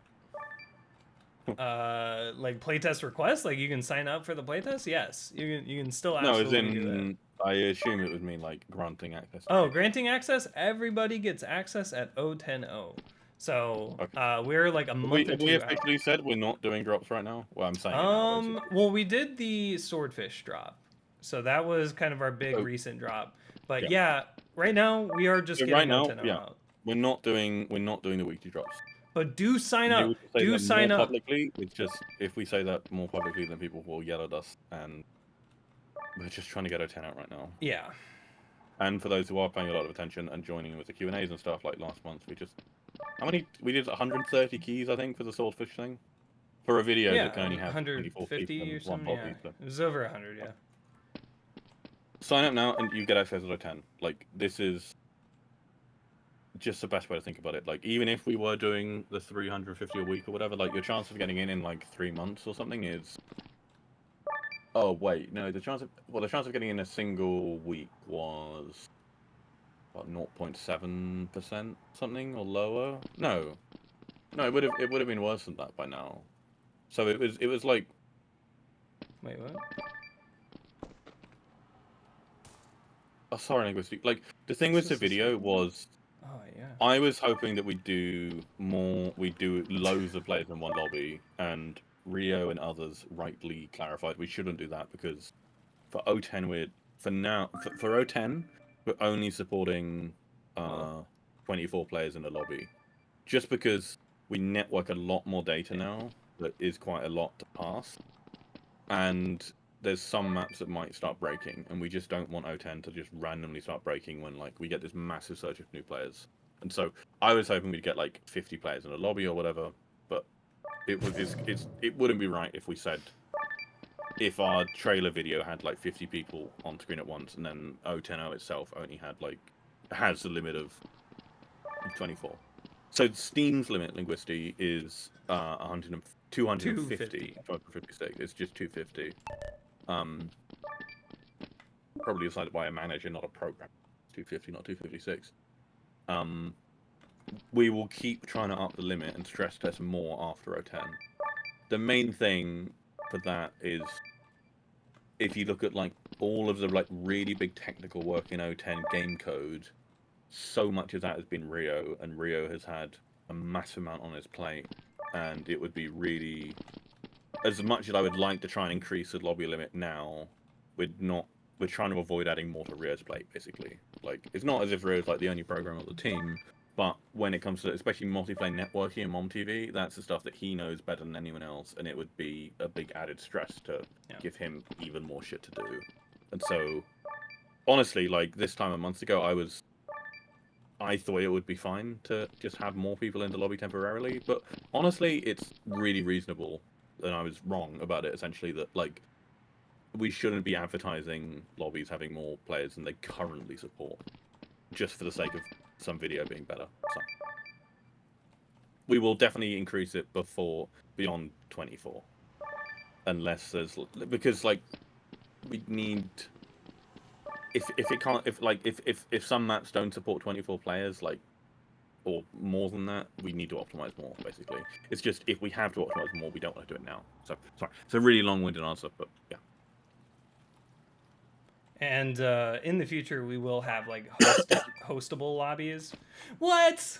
I didn't have enough speed for that. No, Fuck off. the thing with hosted lobbies, we haven't decided if that is going to be via Steam networking socket stuff or a custom server. Some people on the team have been more keen on doing some like a custom server that can do all that, like a standard server does. But I mean, it's I think Rio's stance, and I think I agree with it, is that we probably do want Steam networking sockets, SNS, for that anyway. And so a custom hosted server, how much it actually does in terms of hosting something is a bit unclear right now, because it's potentially just someone giving their Steam account and that being used to like put a lobby up. But No, game servers have their own Steam IDs. It's in the docs. You would use a game server. right, it's just if it's a game server that is a genuinely separate server that's not SRC DS. I mean, it's a big thing for us to do. Not that we can't do it, just a lot of... I don't think that's fully decided. I could be wrong. I don't know. Well, I'm This is lost. My friends do have fears about not knowing how to get that cozy, fun server feel from. Yeah, no, linguistically, like I think we all agree with this, because most of the people on the Mountain team like got in, at least for me personally, like I got into Surf like through owning a CSS server that was like when I was like 13 or 14 or something, and I was the worst fucking admin ever. But, like a hosting, like stuff like Surf Fruits, for instance. Like me and Pans were talking about Surf Fruits earlier and the spinning stuff on it. Like I was running servers playing that map a lot, where no one was like good enough to actually beat the map, and so everyone would just have like differing levels of weapons or whatever based on how far they could get, but no one could beat it. And like, yeah, it would be, I think having the capacity to do like easy stuff like that is so important. That being said, I do think like a lot of that you can do via Steam networking sockets, and that means you don't need a fully dedicated server. The main thing is just you need an account that keeps it online all the time.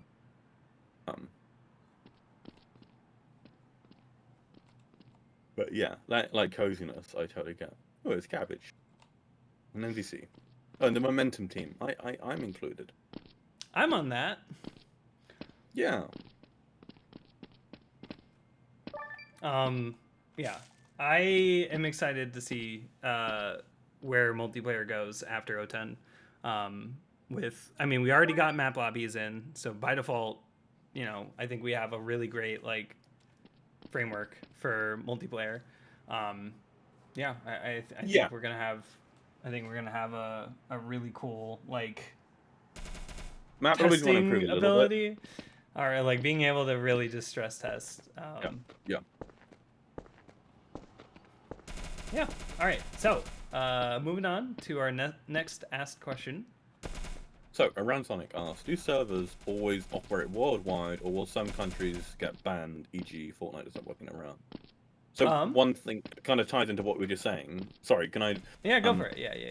Is it like our lobby system is just for Steam, so that's not via us anyway? Like, even if our backend goes down, like, lobbies still work, right? Yes. As long as Steam works. Which, the funny thing is, Steam goes down more than our backend, and will continue to at this rate, because we try to keep our backend up pretty well, and we're going to work on that a lot. And Steam do a... Who is shooting me in game? Fucking hell, it's so loud. Steam do maintenance every Tuesday evening, which is absurd, because just right-handing they that have fucking gun. Sorry. They have so much money, but they don't want to pay anyone to do like actual like modern DevOps. So yeah, Steam goes down every week for a bit. But just Half-Life 1 sounds. What the fuck is this?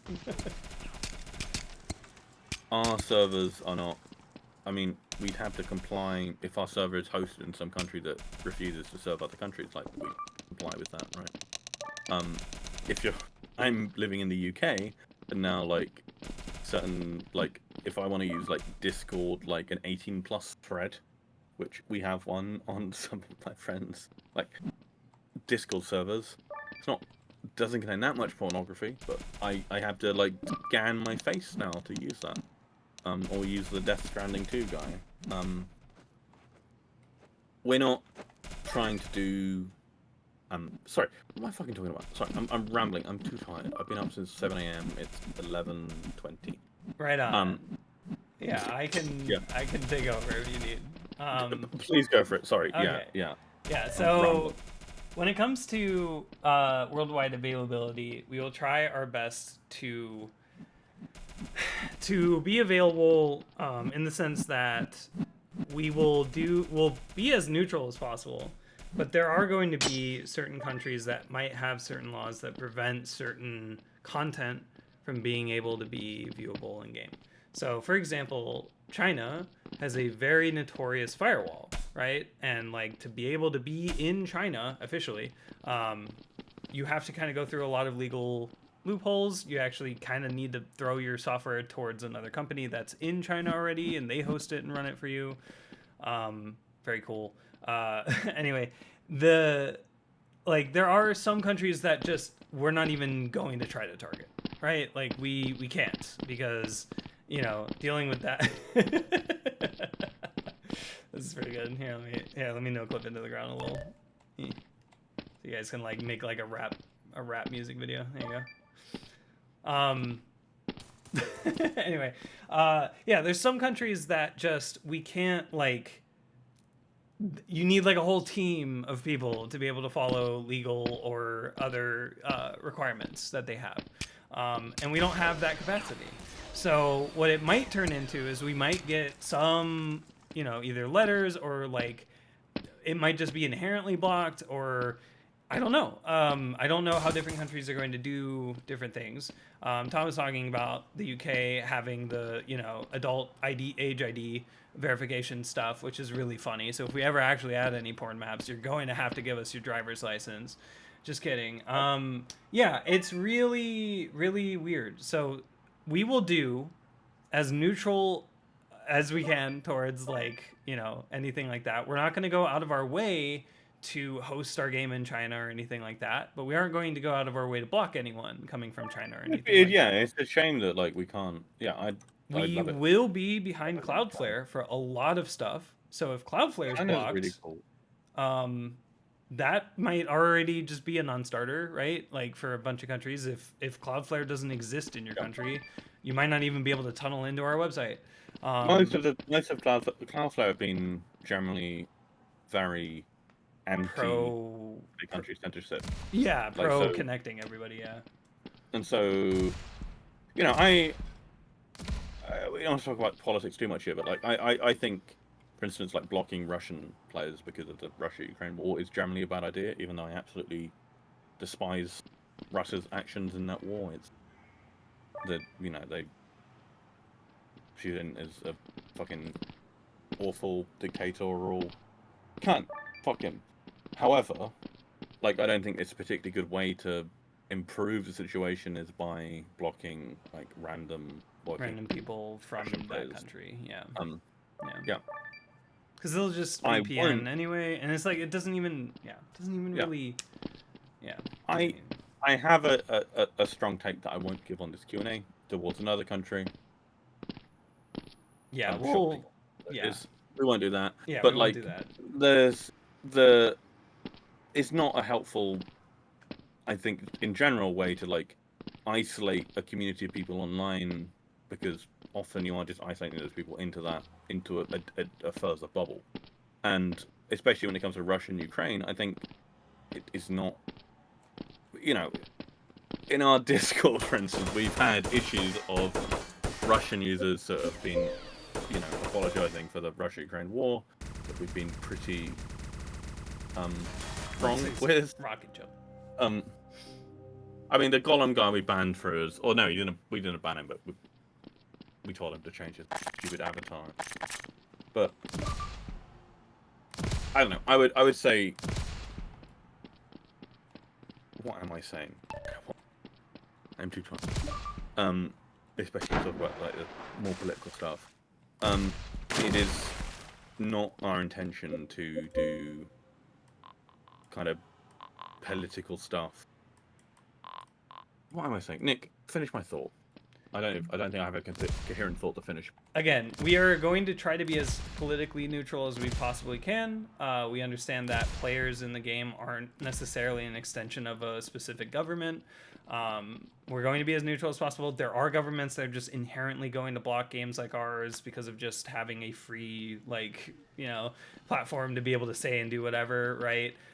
We did recently, well, not recently, like 6 months ago, hook up Steam Chat to the chatting in lobbies to Steam's like filter thing. So bare minimum, you can, you know, turn on filter stuff to filter out people calling you slurs by default and stuff like that. So there's some level of like security or like filtering security stuff that we can do that, you know, we want to make sure that we're following.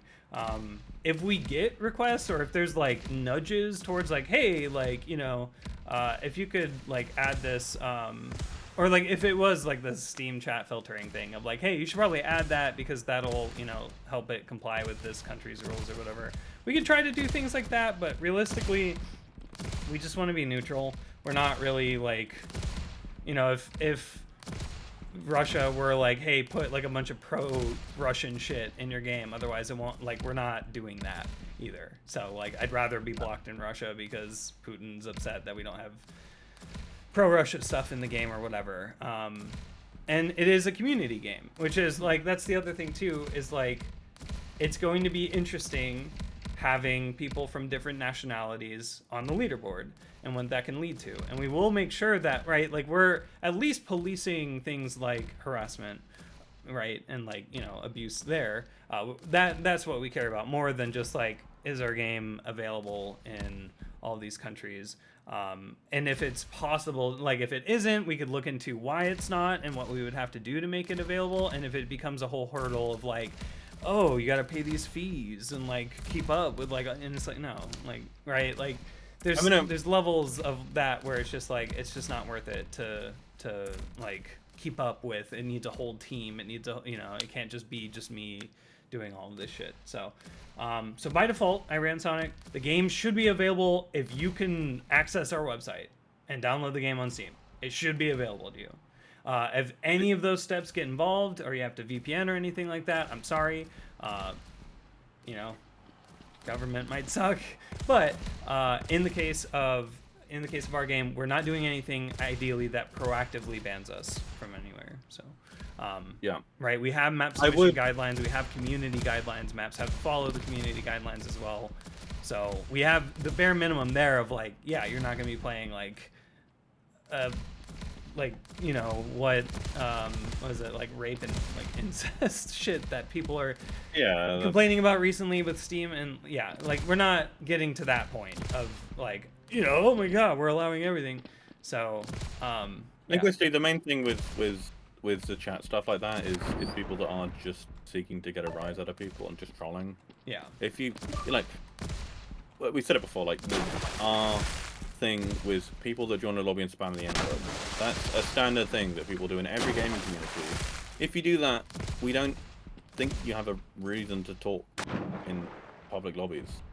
Like, if that's your thing, it's the reason you're doing it is just to fucking piss people off and to just be a cunt, then no, go away. Like, that's not us, like, stifling free speech or whatever. It's not, like, I've been on game servers and stuff in the past, not that I play on that many nowadays, but like where people espouse opinions that I think are really gross and I disagree with. I would say especially on trans stuff, I've found that so much as a trans myself. Like I find that gross, and I would say if you're doing that a lot, and if you are joining a random public lobby and just trying to start an argument on that, then fuck off. Yeah, no, I genuinely don't think that. I think that does count as hate speech. I'd say if it's people that are chatting, discussing stuff, I don't think we should be that strict. But I still think there is like an onus on us to make the community feel safe for anyone in the community, and that means if people that have are of a legitimate minority, such as trans people that want to be able to play the game or whatever, without random people being arseholes about them, I think it's fine to be rude to them. Obviously, I say legitimate there because there's going to be cases where people will, Godzilla or whatever. I demand everyone respect Godzilla. That's... Sorry, I'm making a silly point to... Anyway, will some countries be banned in Momentum? We are not... Yeah, if there's not a legal thing for it, especially, I was saying, like, the guy asking is Iran Sonic, and asking if Fortnite doesn't work in Iran. Like, yeah, we don't have any pressure for that, and personally, my cousins are Iranian. I've never been to Iran, but Iran seems awesome. I think the war is absolutely absurd, and Iran have relatively little culpability for it. And I think it's really unfortunate.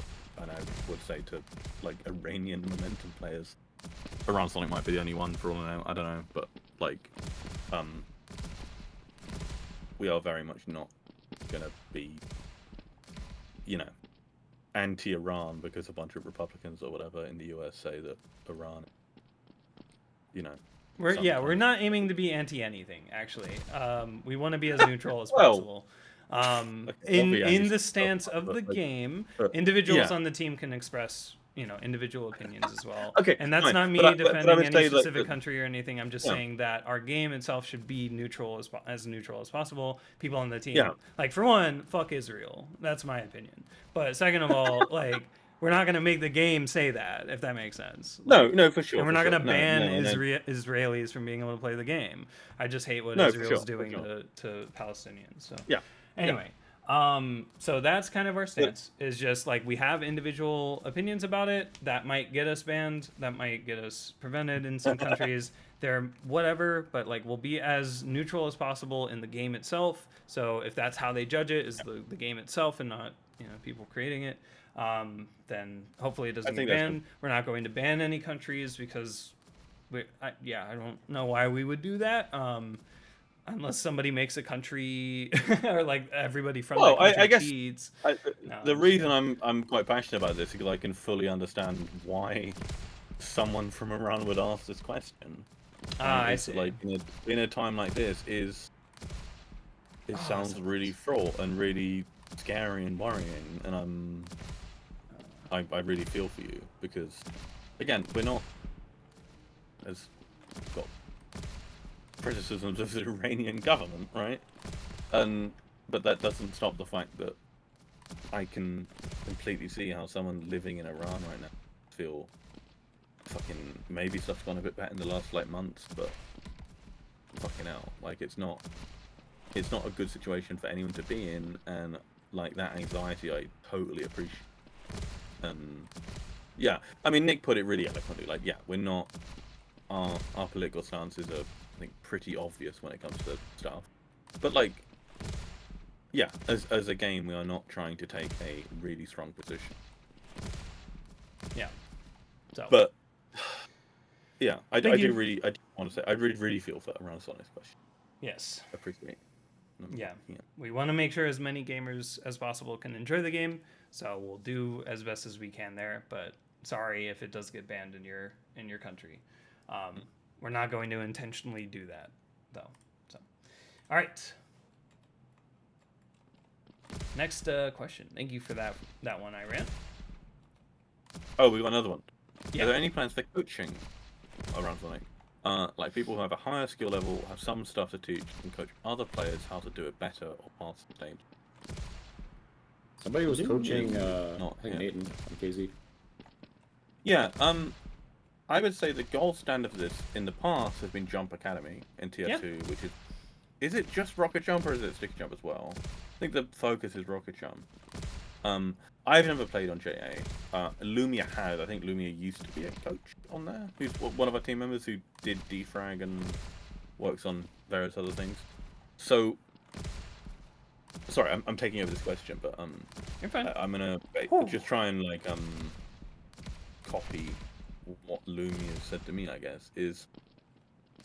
I mean, our lobby system makes this quite natural, especially map lobbies, right? Where with map lobbies, aka roaming lobbies.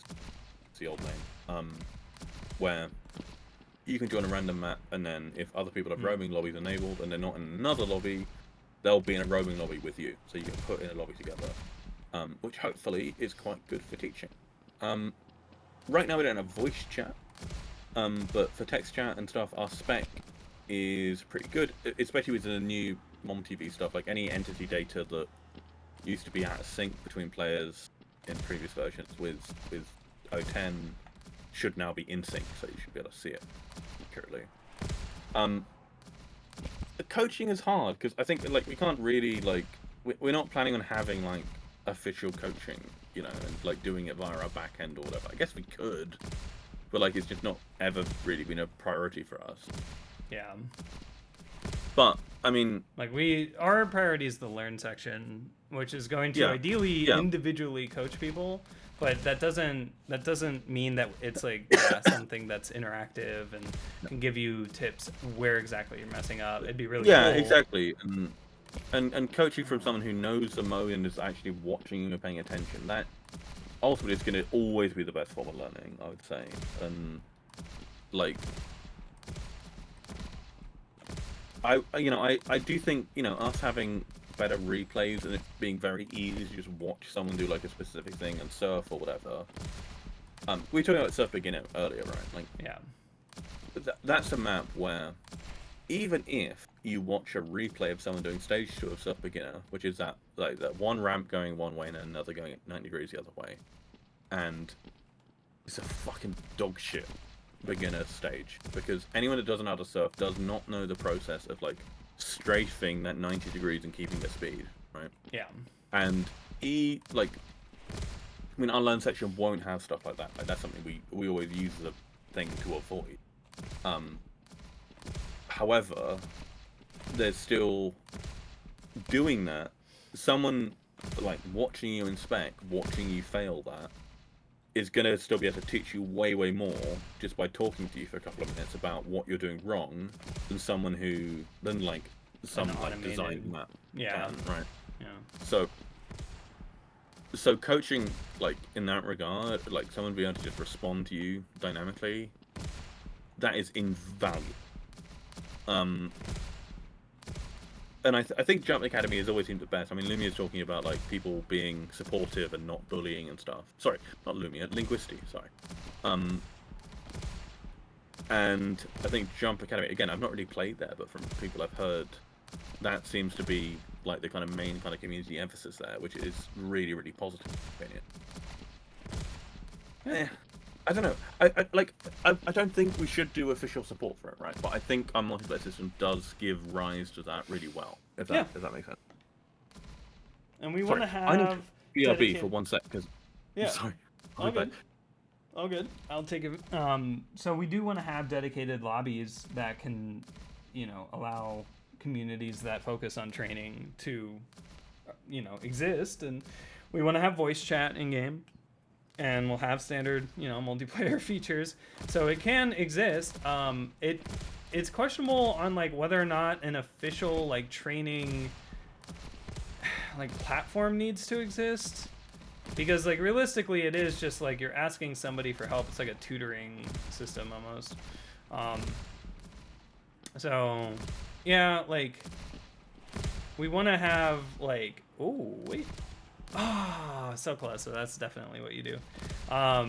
We definitely want to have support for the training communities like Jump Academy that do exist. Damn it. So, yeah. Yeah, I mean, we'll have like we have cards around like pinging things as well. So like having more in-game tooling to help with like, hey, this is where you should shoot the rocket and stuff like that. Having that would be really cool. Yeah.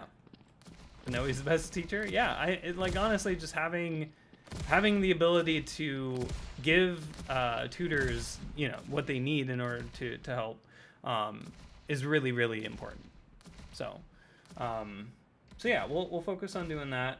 But yeah, I don't know if we'll ever have like a "Hey, I need help" button, and then like that pings like tutors, and that's kind of what the Discord's for. Like, I don't think our backend's gonna do anything for that. So we could have like a channel that's like tutor-me or something. And yeah, like we could do it. It's just I think it would be something like if we had a lot of demand for it. Yeah. I don't know. Oh. Let's go. I'm a tier 3 rocket jumper. I'm about to get my ass kicked. Oh my god. Can we play a better mode? Oh my god, sure. I know what to play. What should we play? Have you seen some of the AHOP submissions recently? The last 3 are pretty great. Okay. Have a look. Crop top. Oh, no, grid. Not crop top. Grid or rainbow. Alright, let's play rainbow. You can beat this. Yeah, I've got it. Why are there no vis leaves? Why does it go to like 20 FPS when I look up in this? Wait, did I look at this in Hannah? I was wondering about this. But anyway, I mean, try beat it. You might need a save state. Yeah, save maybe. Log, save state. But this could be quite relaxing for you. Okay. Yeah, this will be good for answering questions. But yeah, so hopefully that helps, Iran, and hopefully there's people that can help you as well in the game when we get to our 010 and onwards release. I'd just say one last thing would be, I do think if we were to do a kind of coaching thing, it does need to kind of come organically when the game's more out anyway. Yeah. So if we were to do like a request coaching thing or something like that, I don't think we should rule that out. It's just that if we are gonna do it, it should be. Uh-oh. Did you see me fly off? Yeah. You're an aim, right? Yeah. Of course I am. Doesn't mean I can't go slow. It will take. I mean, there's take World records, 14 minutes. Gotcha. Okay. So I aim to beat that. Why can't I beat it? There we go. Okay, I'm getting fucked on the first jump. Let's go. You got ISA shot. Oh yeah, no, I made a station. I think you can AFH it, but it's... Nick, you're going like 2 miles per hour. This It's was not my made using fault. 5EMF. This is made programmatically. Which is maybe the I love second the best sound. map ever made using 5EMF, besides Just the AFH. __1. All right, I'll AFH. Oh God, shit. I should add the worm as an unranked map. Damn. But yeah, I think like coaching lobbies or something like that genuinely could work. I think it just takes. It needs to be quite organic. Like Nick, if you keep resetting, you will never, ever beat this. I don't think I'm gonna Just make it just that save far. lock it.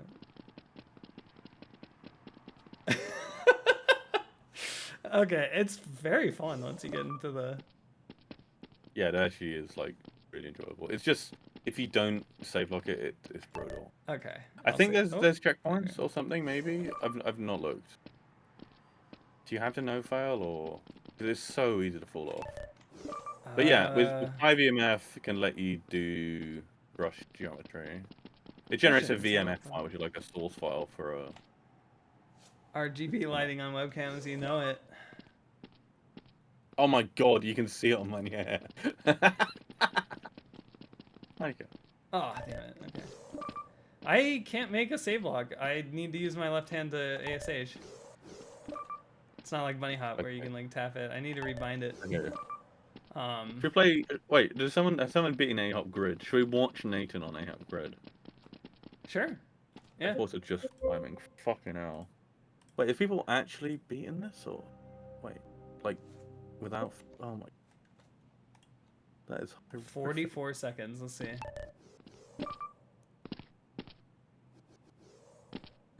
Okay. Is this our new grid limit? No, because he's flying around it.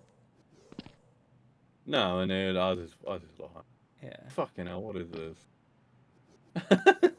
A-Hop is still like a baby game mode. Like, I mean, only. Oh, really each level is the checkpoint. That's really funny. I like that.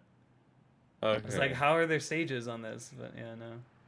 Has someone done Reptile yet? I mean, Reptile is like the best actual A-Hop map.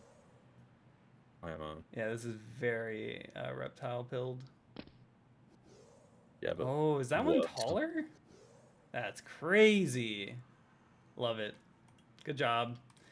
Congrats. I can't get anywhere close to that. Yeah, that's pretty brutal. Yeah. But we have some of the defrag maps are pretty good for A-Hop.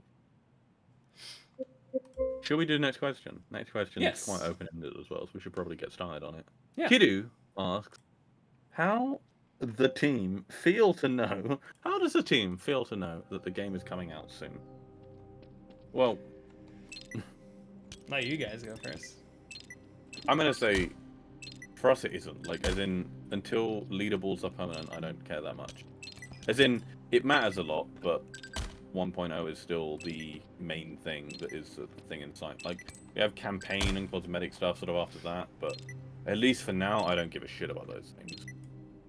And for once we get 010 out, there is immediately going to be a lot of work put into doing a bunch of additional changes we've had scoped for years after that when it comes to anti-cheat, run submission, ranking systems. A lot of that's very web-based work, which is my domain. And I'm definitely going to take a bit of time off and not think about momentum for a little bit after 010 comes out, or just enjoy playing the game with other people.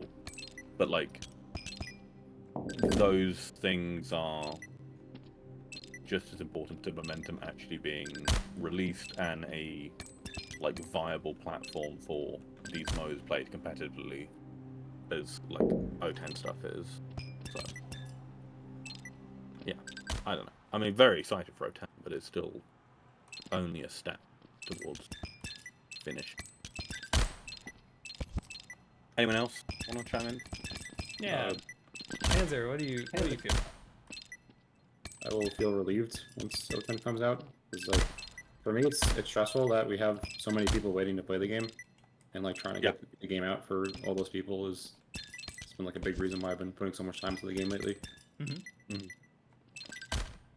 So So yeah, like once it's out, I don't have that pressure anymore, so I can kind of chill a little bit more. Yeah, yeah, I've definitely felt that. I would say that,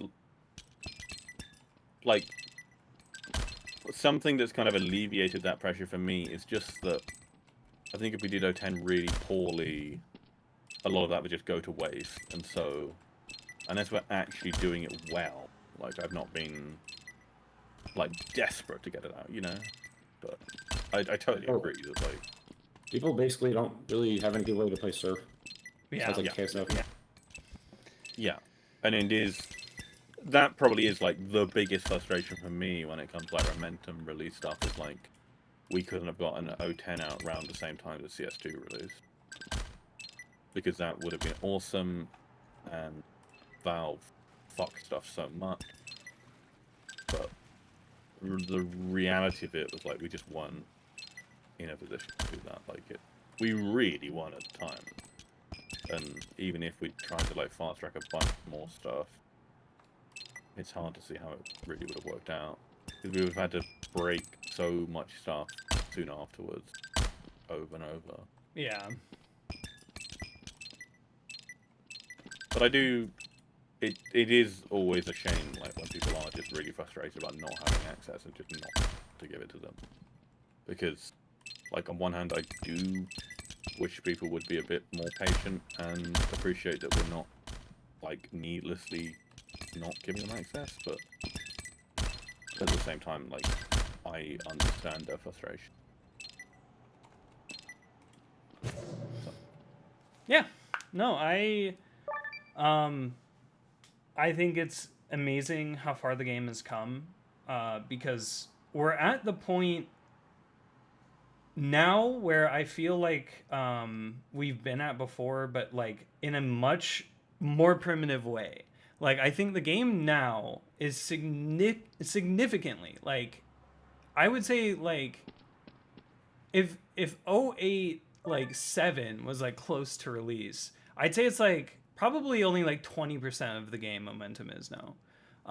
Not just modes, but like features, like planned out things, roadmap ideas, right? Like, it's, if the game was just Surf and Bunny Hop, I feel like, yeah, I don't know how you add all of this extra stuff after you release a game that only has these two modes, and yeah, a bunch of maps for it, but it would have been pretty, I don't know, like pretty significant. Like, it would have been a pretty significant like problem to have, adding in all these other modes that have weapons, that have different start conditions and everything, and then you have like a simple rudimentary like zoning system, replay system that doesn't support any of it. What do you do with all of the old replays and all of the old runs that happen? What do you do with all of the old maps if you added new entities or changed entities? There's a bunch of like what ifs around that I guess I'm really relieved that with O10 being kind of the first step, right? The first step towards the, 1.0 being the actual like leaderboards matter release. It's a lot of relief. It's a lot of like, this is all pretty much accounted for, and all we're doing now is just kind of like, yeah, we do still need to figure out AC and other related systems like that. We have in-memory database stuff coming too. Like, there's a bunch of like bigger infrastructure run verification and stuff. That's part of AC, but like there's bigger infrastructure work that's still coming. That's really exciting in my eyes. But just being, on the other hand, having the game that's like, hey, go on Steam, you can go and play it, is just such an awesome feeling. Yeah, sorry. I'm on a hop at the moment. I guess the watch replay button doesn't work anymore. Failed to load replay, attempted to get invalid game mode 0. Okay. That's a bug. Can't watch a replay anymore. Yeah, sure. So yeah. Oh wait, you want me to spec you? Or what? You can, if you like. Why not? Go for it. Are you in the game? I'm on DF World Cup. Oh. In A-Hop. In A-Hop. Oh. Well, you get a bit of A-Hop gameplay, why not? Yeah. Are you still talking? Because Yeah, I know. I was just saying that my Oh, no spectate button? Oh, you're watching a replay, apparently. I'm not. That's weird. But, okay. Your status says it is. I just restarted that, whatever. So, yeah, it feels like a big sense of relief. It kind of sucks because we are going to drop the game and then immediately have an influx of feedback. And yeah, we'll see what the feedback is like. But sorry, I just want to say I was just in Defrag World Cup 2017-06 in a hop, press my reload bind, and it puts me in Defrag CPM. What the fuck? Yes. Yeah, because of the prefix. Use the prefix and not your current mode. Gross. That's really, really, really gross. Huh. Seems clearly wrong, but I mean prefixes will be, I guess, deprioritized. I thought we already had meta mode. So... Or yeah. Weird. In that case, I mean. Yeah, shouldn't it just use the meta mode? That's really gross. But, sorry, Nick. You continue.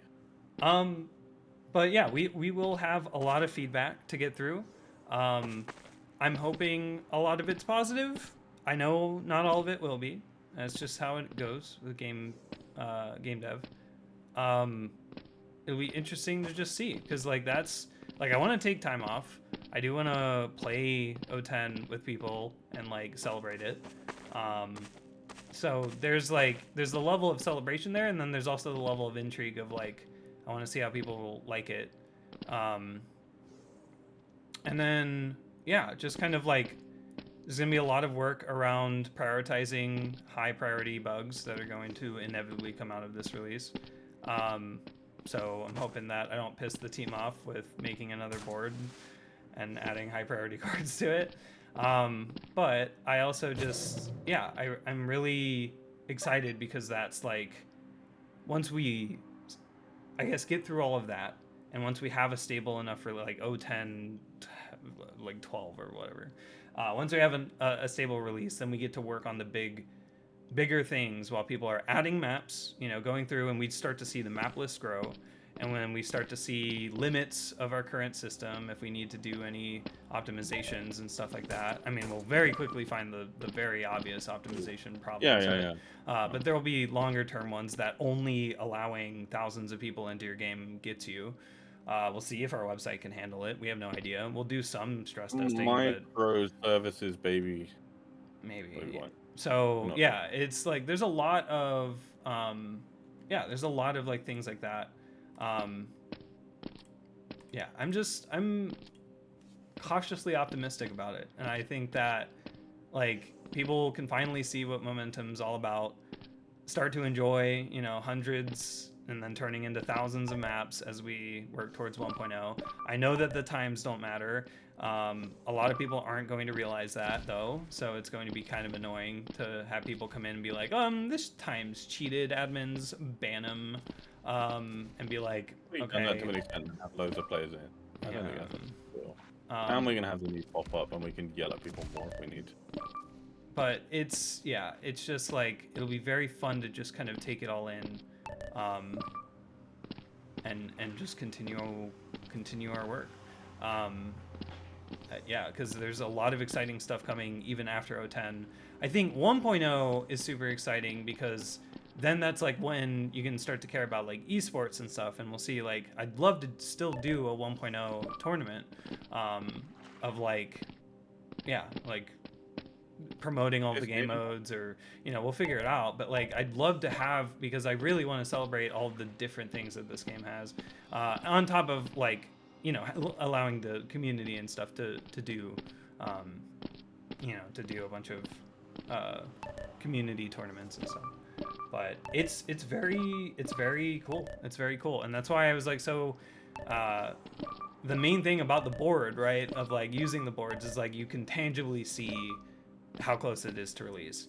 If we don't care about the board or don't do anything about that, then it's really hard to know where the game status is. And so, right, like that's the whole reason I am so like anal about cards and like making sure things are reported as issues and like tracked and everything, because that tangibly tells us where the game's at. And it's coming to the point where it's like, yeah, we can press the button, you know, let everybody in and celebrate, and then get back to work because it's going to be a lot more work.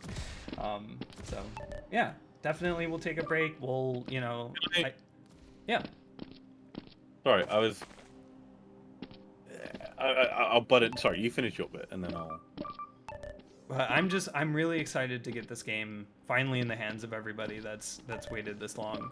I can't wait for people to be able to just enjoy surf maps again, if that's how simple it is for them, to discovering game modes like AHOP or Defrag, right? Game modes that they've never tried before. I just can't wait, because it's going to be interesting to see. It'll be interesting to see who ends up contributing to the game as well. If we start getting cosmetic ideas and stuff, like, it'll be interesting to just see what happens. So I'm, again, cautiously optimistic about the release. It'll be a huge relief when it drops, and then excited to continue the hard work. So, all right, hand it back over to you, Tom. I need to go get some water, actually, real quick. One sec.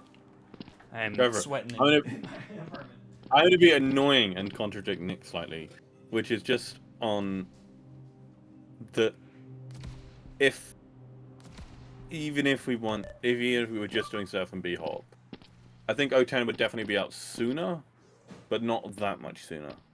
And like, I think we can really defend that quite well. In that, like, if you look at the difficult stuff when it comes to zoning and map porting stuff, Surf has been by far the hardest. Surf has all these weird edge cases that, like, okay, I'm back. Maybe we're seeing more of Surf than other modes because we're focusing on Surf a lot, but I don't think that's the case. Surf has like all these annoying things, like drop teleports and B-hop zones and stuff that suck. And I just don't think that had we just been doing Surf and B-hop, I don't think O10 would be out that much sooner.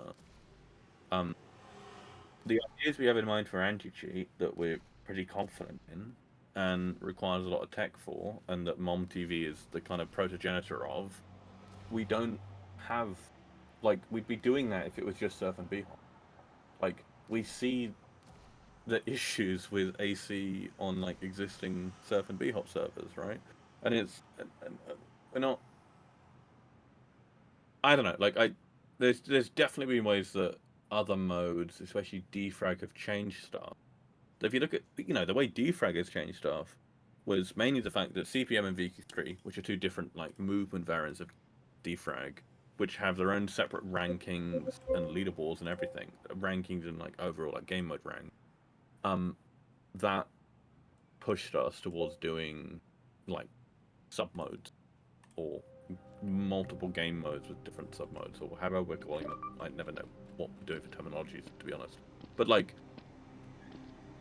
that allows us to do, like, 1.6 B-hop and normal, like, CSS style B-hop, maybe scroll hop in the future, stuff like that, where, like, we can be way more open to changing stuff, and that's kind of necessitated by the way Defrag works. But, like, if anything, is like a very good improvement for every mode. And yeah, that's definitely had that in itself has slowed stuff down to an extent. But I would still say that, like, so many of the core technologies we have in O10, we would still be working on even if Momentum was just Surf and B-hop. And doing Momentum well, I would say, especially when it comes to a lot of the sort of major technological stuff that we're working on with Rio, is the kind of lead of. Yeah, I don't know. I don't think having multiple modes affects it that much, and mainly in a kind of beneficial way. It's also having people from those modes have brought on a lot of developers, which we wouldn't have otherwise, which is pretty huge for us because we need developers to make the game. Yeah. But yeah, I would just say that I just don't think O10 would have come out that much sooner if we had only had Surf and B-hop. In fact, I think in practice it would have probably never come out because I don't think we've had enough devs. Because I think people would have left. Yeah, true. But I think in the position we're in right now, I think we're doing a pretty good job. And I'd be being mean to Panzer about this, with not spending too much time right now focusing on specific game mode thing. It's this constant thing, that reputation we have within the community, that like, oh, you know, O10's taking too long because we're working on defrag or whatever. And it just isn't. Like, that just doesn't affect our dev time in a significant way. Panzer has been working on scroll hops, like stamina hop, which... What? Sorry, We're I wasn't asking. basically, we're not shipping with O10. Like, it would take too much dev work to get in O10, and we're not planning on shipping that game mode in O10. And we will definitely talk about it soon after, but like it's been like a genuine thing of us being like, we don't think it's good to spend the time, not because it's like, if Panzer wants to work on it, then that's completely fine, and Panzer's work on it's been really good, and some of that code has already been merged, but like, when it comes like, if we have to sit down in a team meeting and spend ages thinking about how we're going to integrate scroll hop or whatever and make scroll versus stamina work or whatever, or we're just doing pure scroll, like, that does end up taking a bunch of time and needs testing and QA from a bunch of different people. So we're not doing it. So maybe I'm just saying this because I'm kind of being apprehensive about people potentially complaining about release stuff, because people always complain about that. But I just want to point it out that, like, just O10 is not being slowed down by individual. That is just unequivocally not true. Like, there's so much shit that slows O10 down, and that stuff is not one of them. To be clear, stamina, B-hop, and scroll hop have not really taken that much of my time. We already have all the mechanics. Yeah. in the Yeah, the main thing I guess has been a worry is just that, like, getting any game mode that we add is like, we do want to try to get it right, and we don't want to add a game mode that we're then going to delete later. And so Panda's been putting a lot of work into it, but it's still like a concern that, like, what if we just never ship it? And so I would be very disappointed. It was my favorite mode. It's pretty likely that it would be in some point, right? It's just that, like, we don't want to release O10. It's got all these big new things in, and then have a game mode that we're potentially not going to have. And it's well, the main thing is that, like, it just, to decide if we're going to get it in takes a lot of team discussion, and we have so much other shit to discuss right now. It takes us like weeks to reach any agreement on, if any. I don't know what we're discussing about that, because I don't know anybody else on the team that cares about the mode. But that's the thing, is like, if we're going to get it in, we need people on the team to care about it. Well, this is why I'm reaching out to, like, Source Jump community.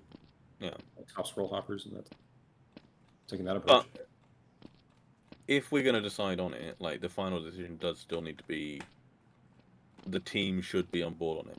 Say with Climb, right? Like, with Game Chaos, when we brought Game Chaos on, and like, deciding like how we're going to do KZT versus SKZ 1.6, and other sort of potential variants. Like, GC was really, really good. Garbage Collector was really good at, like, laying out all the differences in all the individual modes, and we were confident at that point, like, I think collectively on the team, that we were going to go with his outline of it, because it. Oh. And I don't know. I think with stamina and versus scroll, like, it.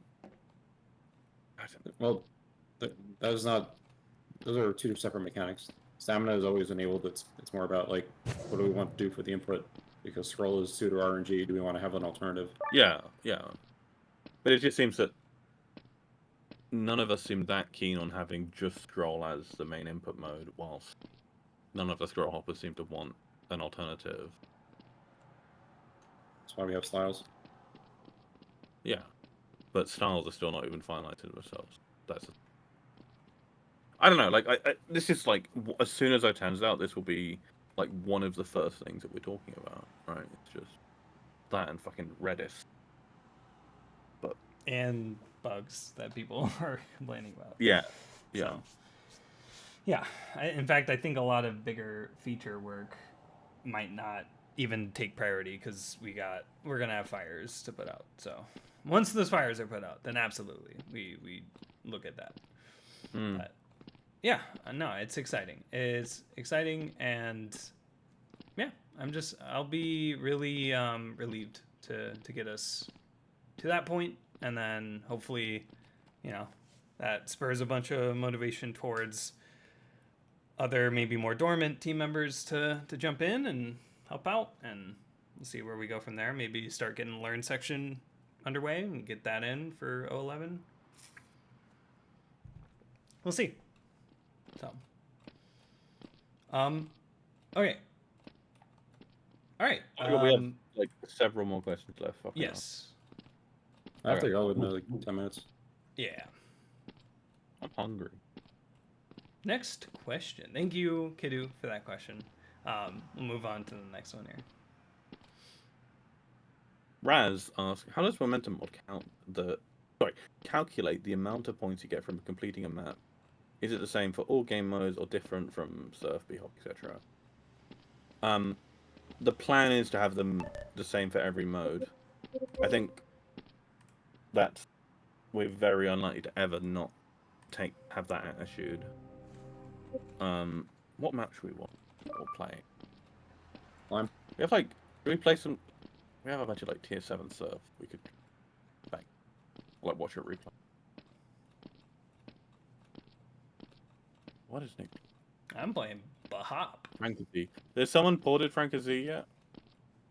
If someone has ported it and it's in content approval, I'll approve it.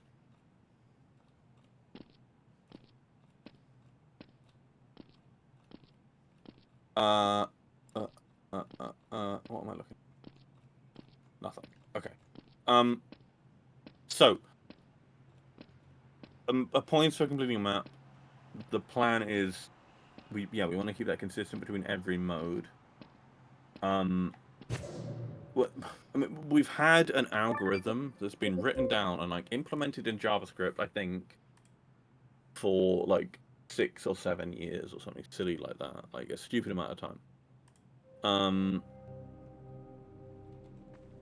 If someone wants to do Frankazee, like just add it as a private testing map and add me and Nick and Panzer. Who gives a shit? Like you can just do that. It doesn't even need a content approval. We'll just see it in Map Selector immediately.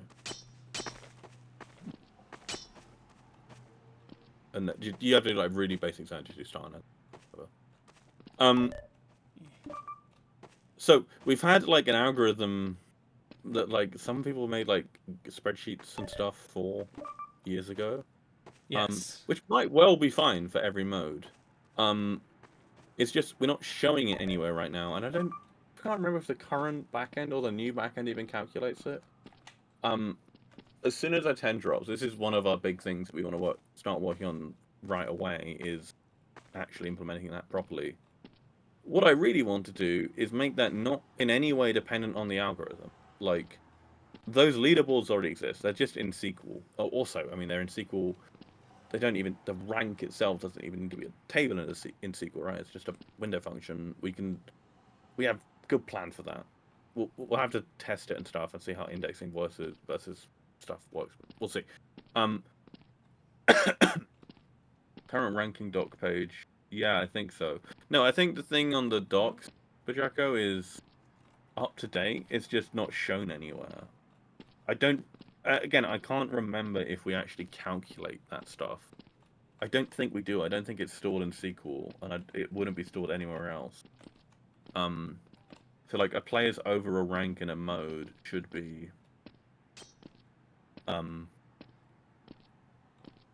I don't know what the intention of it originally ever was. I guess it was just storing it on the user data, or doing some weird join, like user game mode stuff, and you join that, and then anyway, we don't want to do that in SQL in the future, but mainly because the data is incredibly volatile, and so in SQL, which is like tables, MySQL, MySQL, whatever, Postgres, we use Postgres.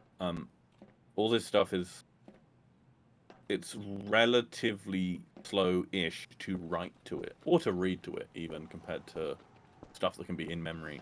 And what we want in the future is to be using a big old cache using Redis, aka Valkey, to why am I saying all this technical stuff? We're gonna make it so like when the backend starts up, or some microservice, whatever, if we have that, like it will just recalculate everything, regardless of what the algorithm is. Like it will just read every leaderboard, do all those calculations. Computers are incredibly fast at doing math, right? They're slow at reading data, typically, right? To read data, having to read from RAM, it's slow. What we'll aim to do is have stuff stored in memory in a nice contiguous way, so the reads are really, really, really fast. And then the actual calculations themselves are like stupid quick as well.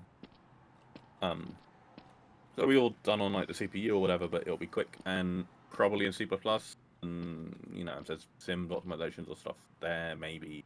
But what we're expecting is like the main cost of it will be reading lots of data from memory. Yeah, from rather than RAM. it being like CPU stuff. Yeah, and so like you can do like lots of prefetching and stuff, and try to get lots of stuff in cache fast. We'll optimize that a lot. You can tell I'm being kind of nerdy about this because this stuff's really fun to do as a programmer. It's way more fun than writing JavaScript. But like the goal ultimately is rank point calculation should be very, very, very fast, and they'll be not permanent, but not permanent, I guess. Like they'll be ephemeral. They'll be accurate, but they'll be calculated kind of on the fly. Not on the fly, but they'll be calculated like rapidly and stored in memory is the goal. And we think we can do that for a really large number of players and get it fast. And so the upshot of everything I'm saying, and I'm sorry I'm taking so Why long is to that say trigger this. visible? What? That's gross, isn't it?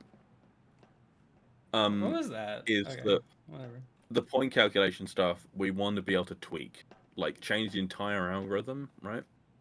And then just recalculate everything on the fly. But not necessarily on the fly, it might take a bit of time, but like it will be done and then it's done, then it just sits in memory, or if we want it cached out to SQL or disk or whatever, we could, but like the main thing will be, well, it won't work out in either of the cases because it's going to change so much. And so probably does end up, but we think we can do it in a way that's actually really, really, really memory efficient. We're quite excited. Yeah.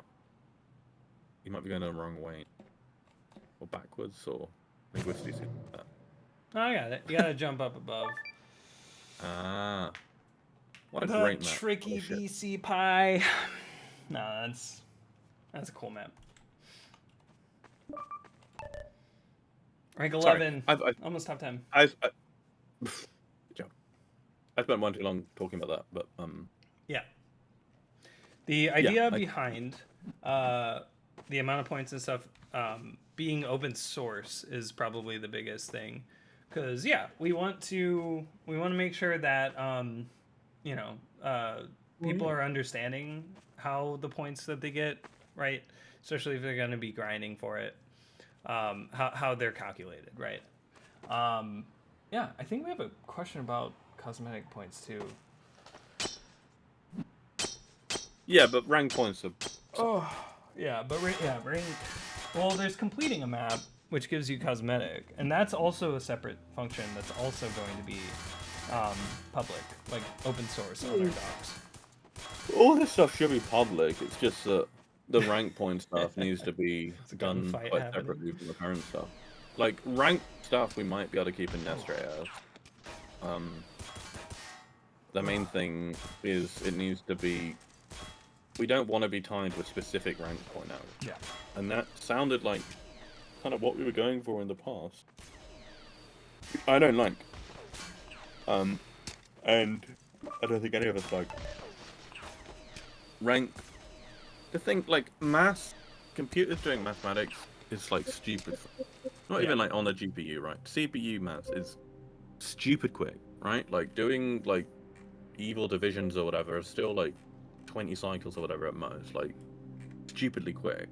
Like, when it comes to... I gotta head out. See you pass it. Right. See you guys later. I need a hack. Here's...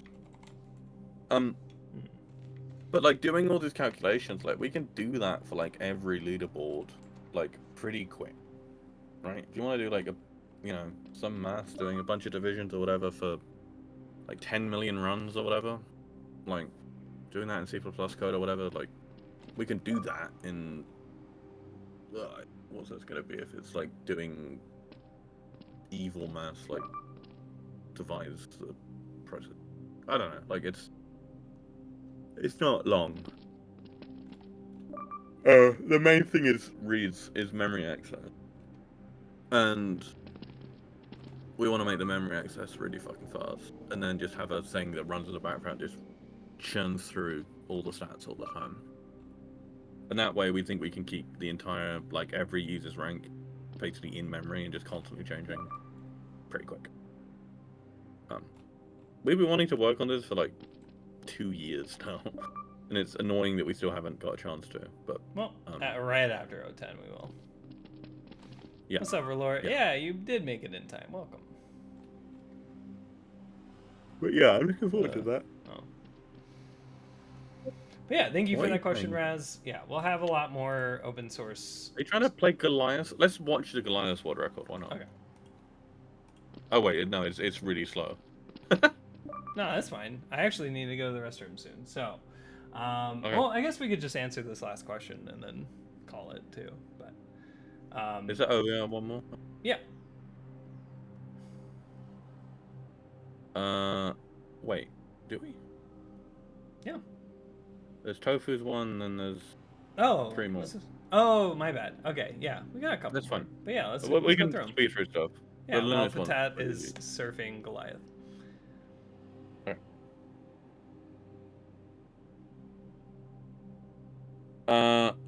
Sorry, Tofu. How difficult would it be to port Nerlum's task plugin from TF2? I don't know what that is.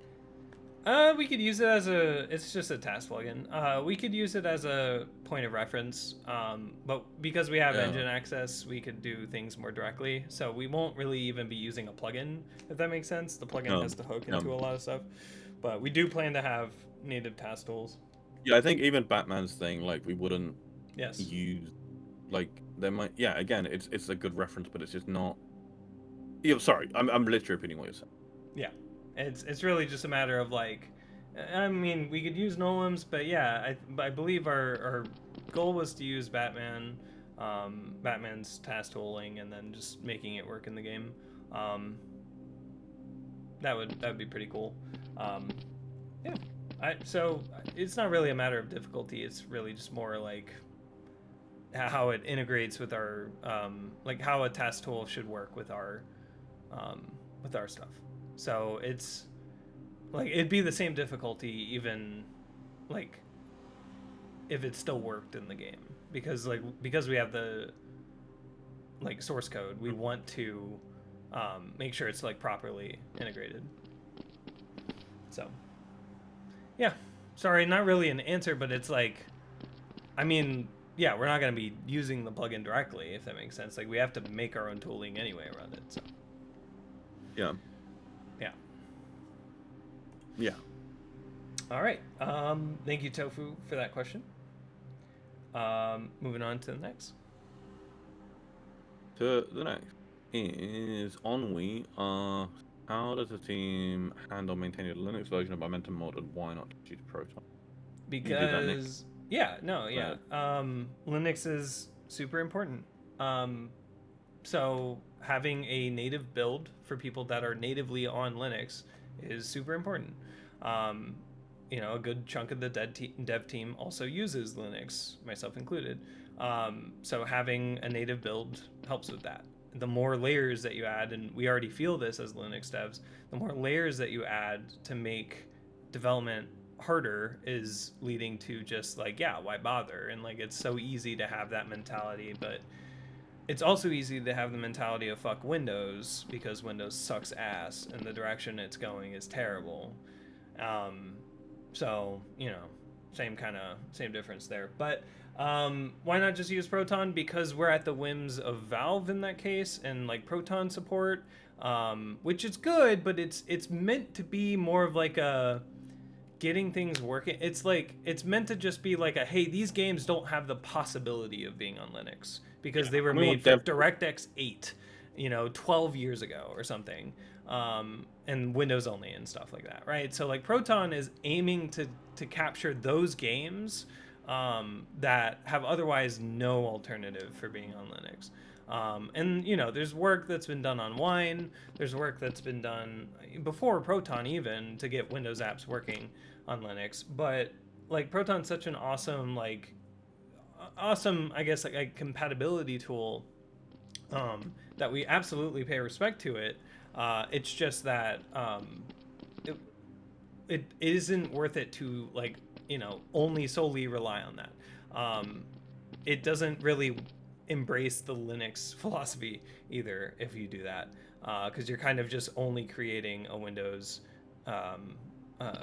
game or a Windows product, and then you're just kind of like hoping that you know oh, like Proton's just gonna work natively. Like I think there's even some bugs too on Proton that like, again, you'd have to either contribute upstream to Proton, which requires, like understanding all of Proton and like, yeah, like fixing that versus just understanding and being able to debug your own game natively on Linux. So it's a usefulness, it's a mentality thing of like it would just be giving into Microsoft's demands basically, or Microsoft's wishes to be the dominant OS platform of making a Windows only game and just solely writing it off to Proton. That is a valid strategy for maybe some smaller studios or people that in don't. some ways, it's unfortunate that it's become a bit of a cop out. Yeah, right. And it's awesome that it exists for the games that don't have a chance to be on Linux. Yeah.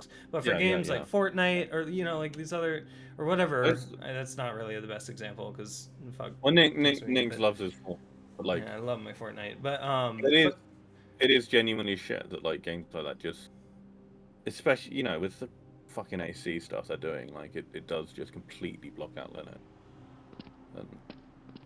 and not even I'm that, still but just like the like even just the like OS level, like what the fuck is Windows 11 turned into? Why is AI being shoved down everyone? It's so fucking stupid. It's so I stupid. would still maintain that debloat stuff makes it relatively usable. It shouldn't be If necessary to have to do I'm on that. the There should be relative a Linux, yeah.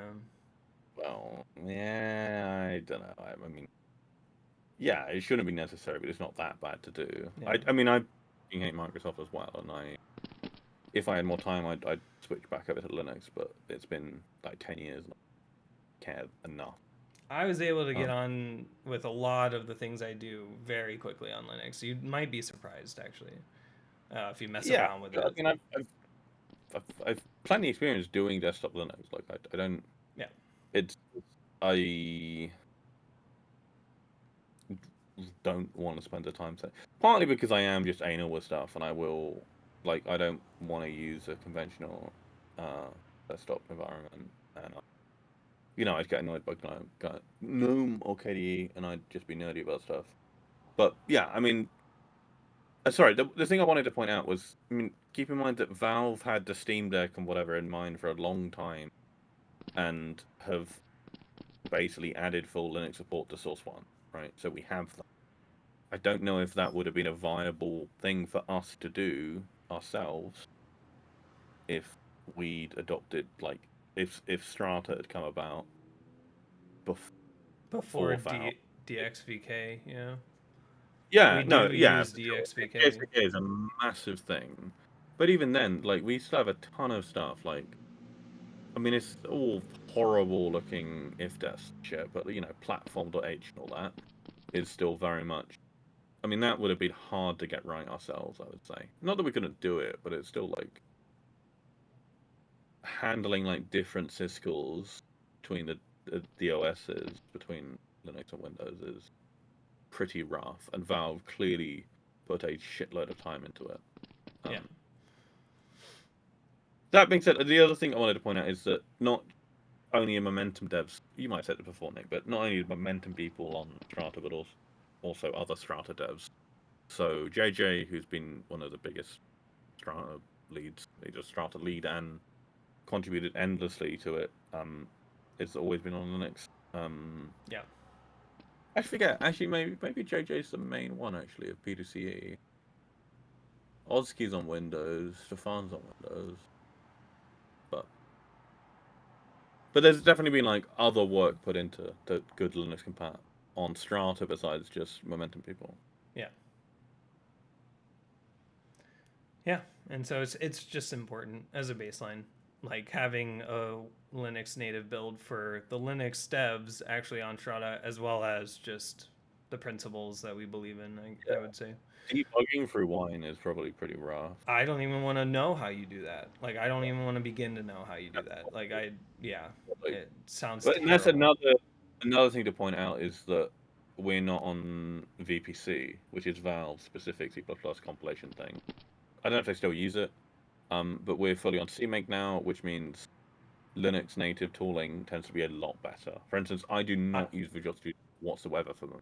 I got fully set up using Visual Studio Code because it just has Oh, all right, the yeah, you might plugin. be- Like I can debug the game. Like it's amazing how much just a little text editor that could works for it. So Well, no, VSC is pretty chunky internally when you think about it. But like, yeah, I've used C-Line for Momentum stuff for yeah, and C line last as well. Yeah. week. And C-Line's really good with CMake. All the C's, which is made. I mean, I'm still on Windows, right? But that would make me switching to Linux a lot easier as well for Strata stuff. Is that all the build tooling's essentially the same. The one really gross thing we still have is developers on Strata on Windows still use MSVC, whilst Yeah. everything else is, which is horrible, and would be nice to not have. But that can occasionally lead to very small, awkward compiler discrepancies. The worst thing in the world to debug. So it'd be good to actually sort that. Yeah. Just quickly answering Nerf Stevens in chat. We did already answer that. We are planning on releasing within hopefully the next couple of months. Like the amount of work that we have left is like about a month or two. It is this year. Like it's guaranteed this year. It's just whether or not it's next month or like we need 2 months to polish it. Are we worried about losing traction? No. For a game like this is just something that is, it's made in passion, and like I'm making the game because I want to play it. So if I lose traction with the game, that's how you know we're off the deep end. Like it's not good. But I'm still working on it. I've been working on it since like 2015, I'd say. I mean, not at the same level as I am now, I'd say, but yeah, I think communities are very easy to dismiss or like judge something without really giving it a full try, or in this case, not being able to. And I understand people's frustration and like the loss of traction that we have with people waiting for so long. But again, if people were waiting for just one game mode or like a specific aspect of Momentum that's been done for a while, I could see why that anger has come about, because it is it has been done for a while, but like the game itself isn't just that one thing. So anyway, I think O10 being the public release that everybody's been waiting for is a really good release, like touchstone for a lot of people to see what Momentum is now, see everything that it has to offer, enjoy the things that they've seen Momentum have for years now, but better. And I'm not really worried about traction in any way, because the really dark truth about the game is the less people that play it, the cheaper it is for us to run, and we're doing this all for free. So Yeah. technically, the less traction we have, the better it is for us too. So whatever. But like, I think, oh nice, right when Patat finished, I think that O10 releasing and just being a consistently stable platform, that shows promise, that shows people that what we've been making is coming to a head. I think that'll build some traction again. But we're not going to be going to every community being like, please come play the game or whatever. Like it's not, if people don't care about Momentum anymore, the only thing we can do is release it and let them try it whenever they want to.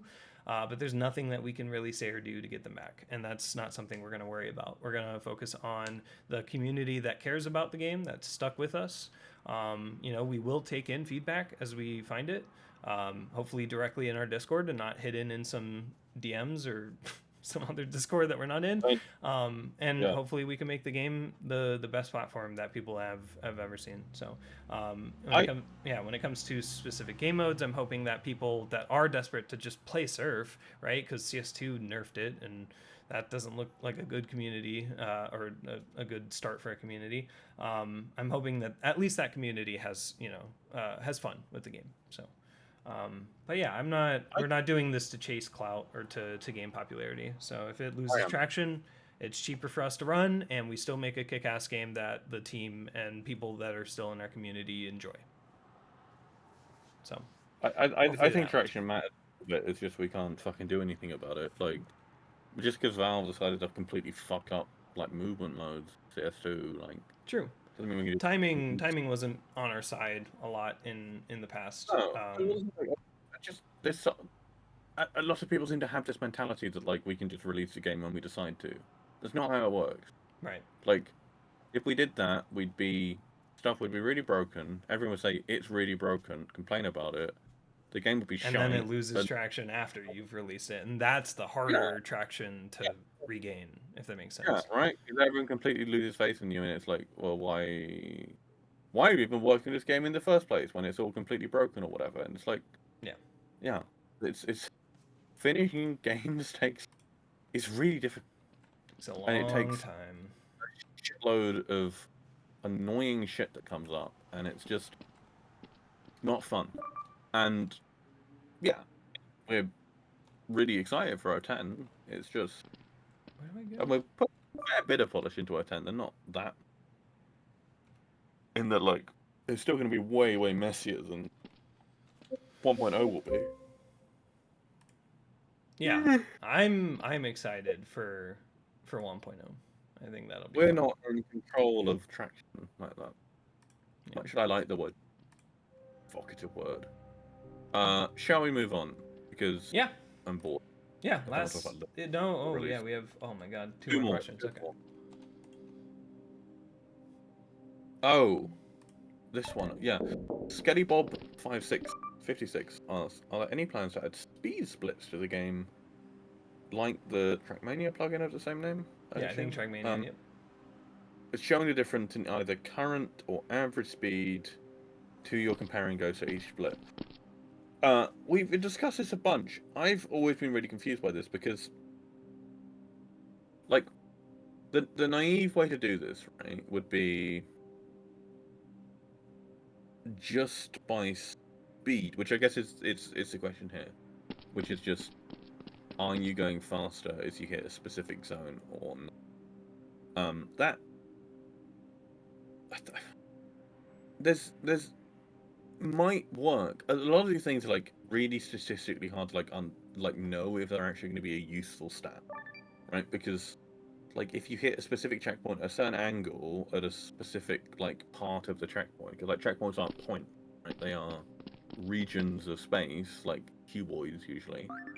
And so when you hit them, the speed you're going at might vary depending on like the route you're taking, right?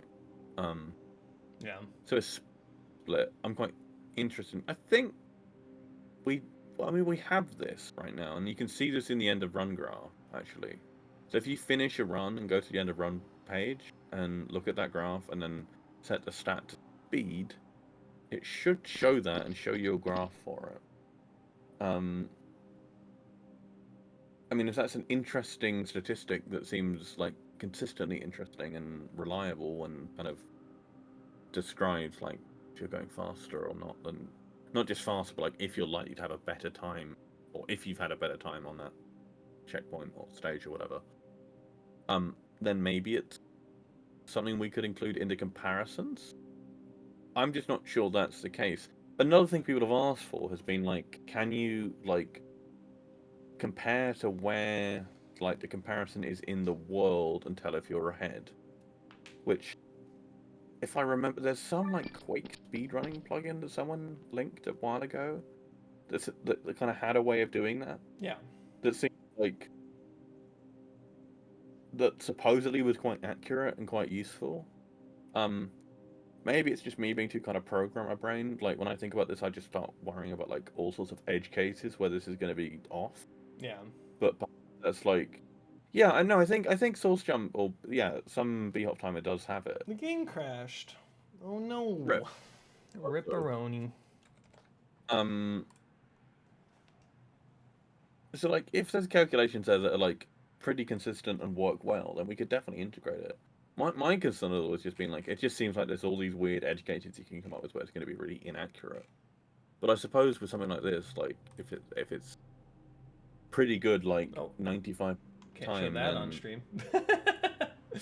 All right, sorry. I was gonna look at that crash, but never mind. Sorry. Oh.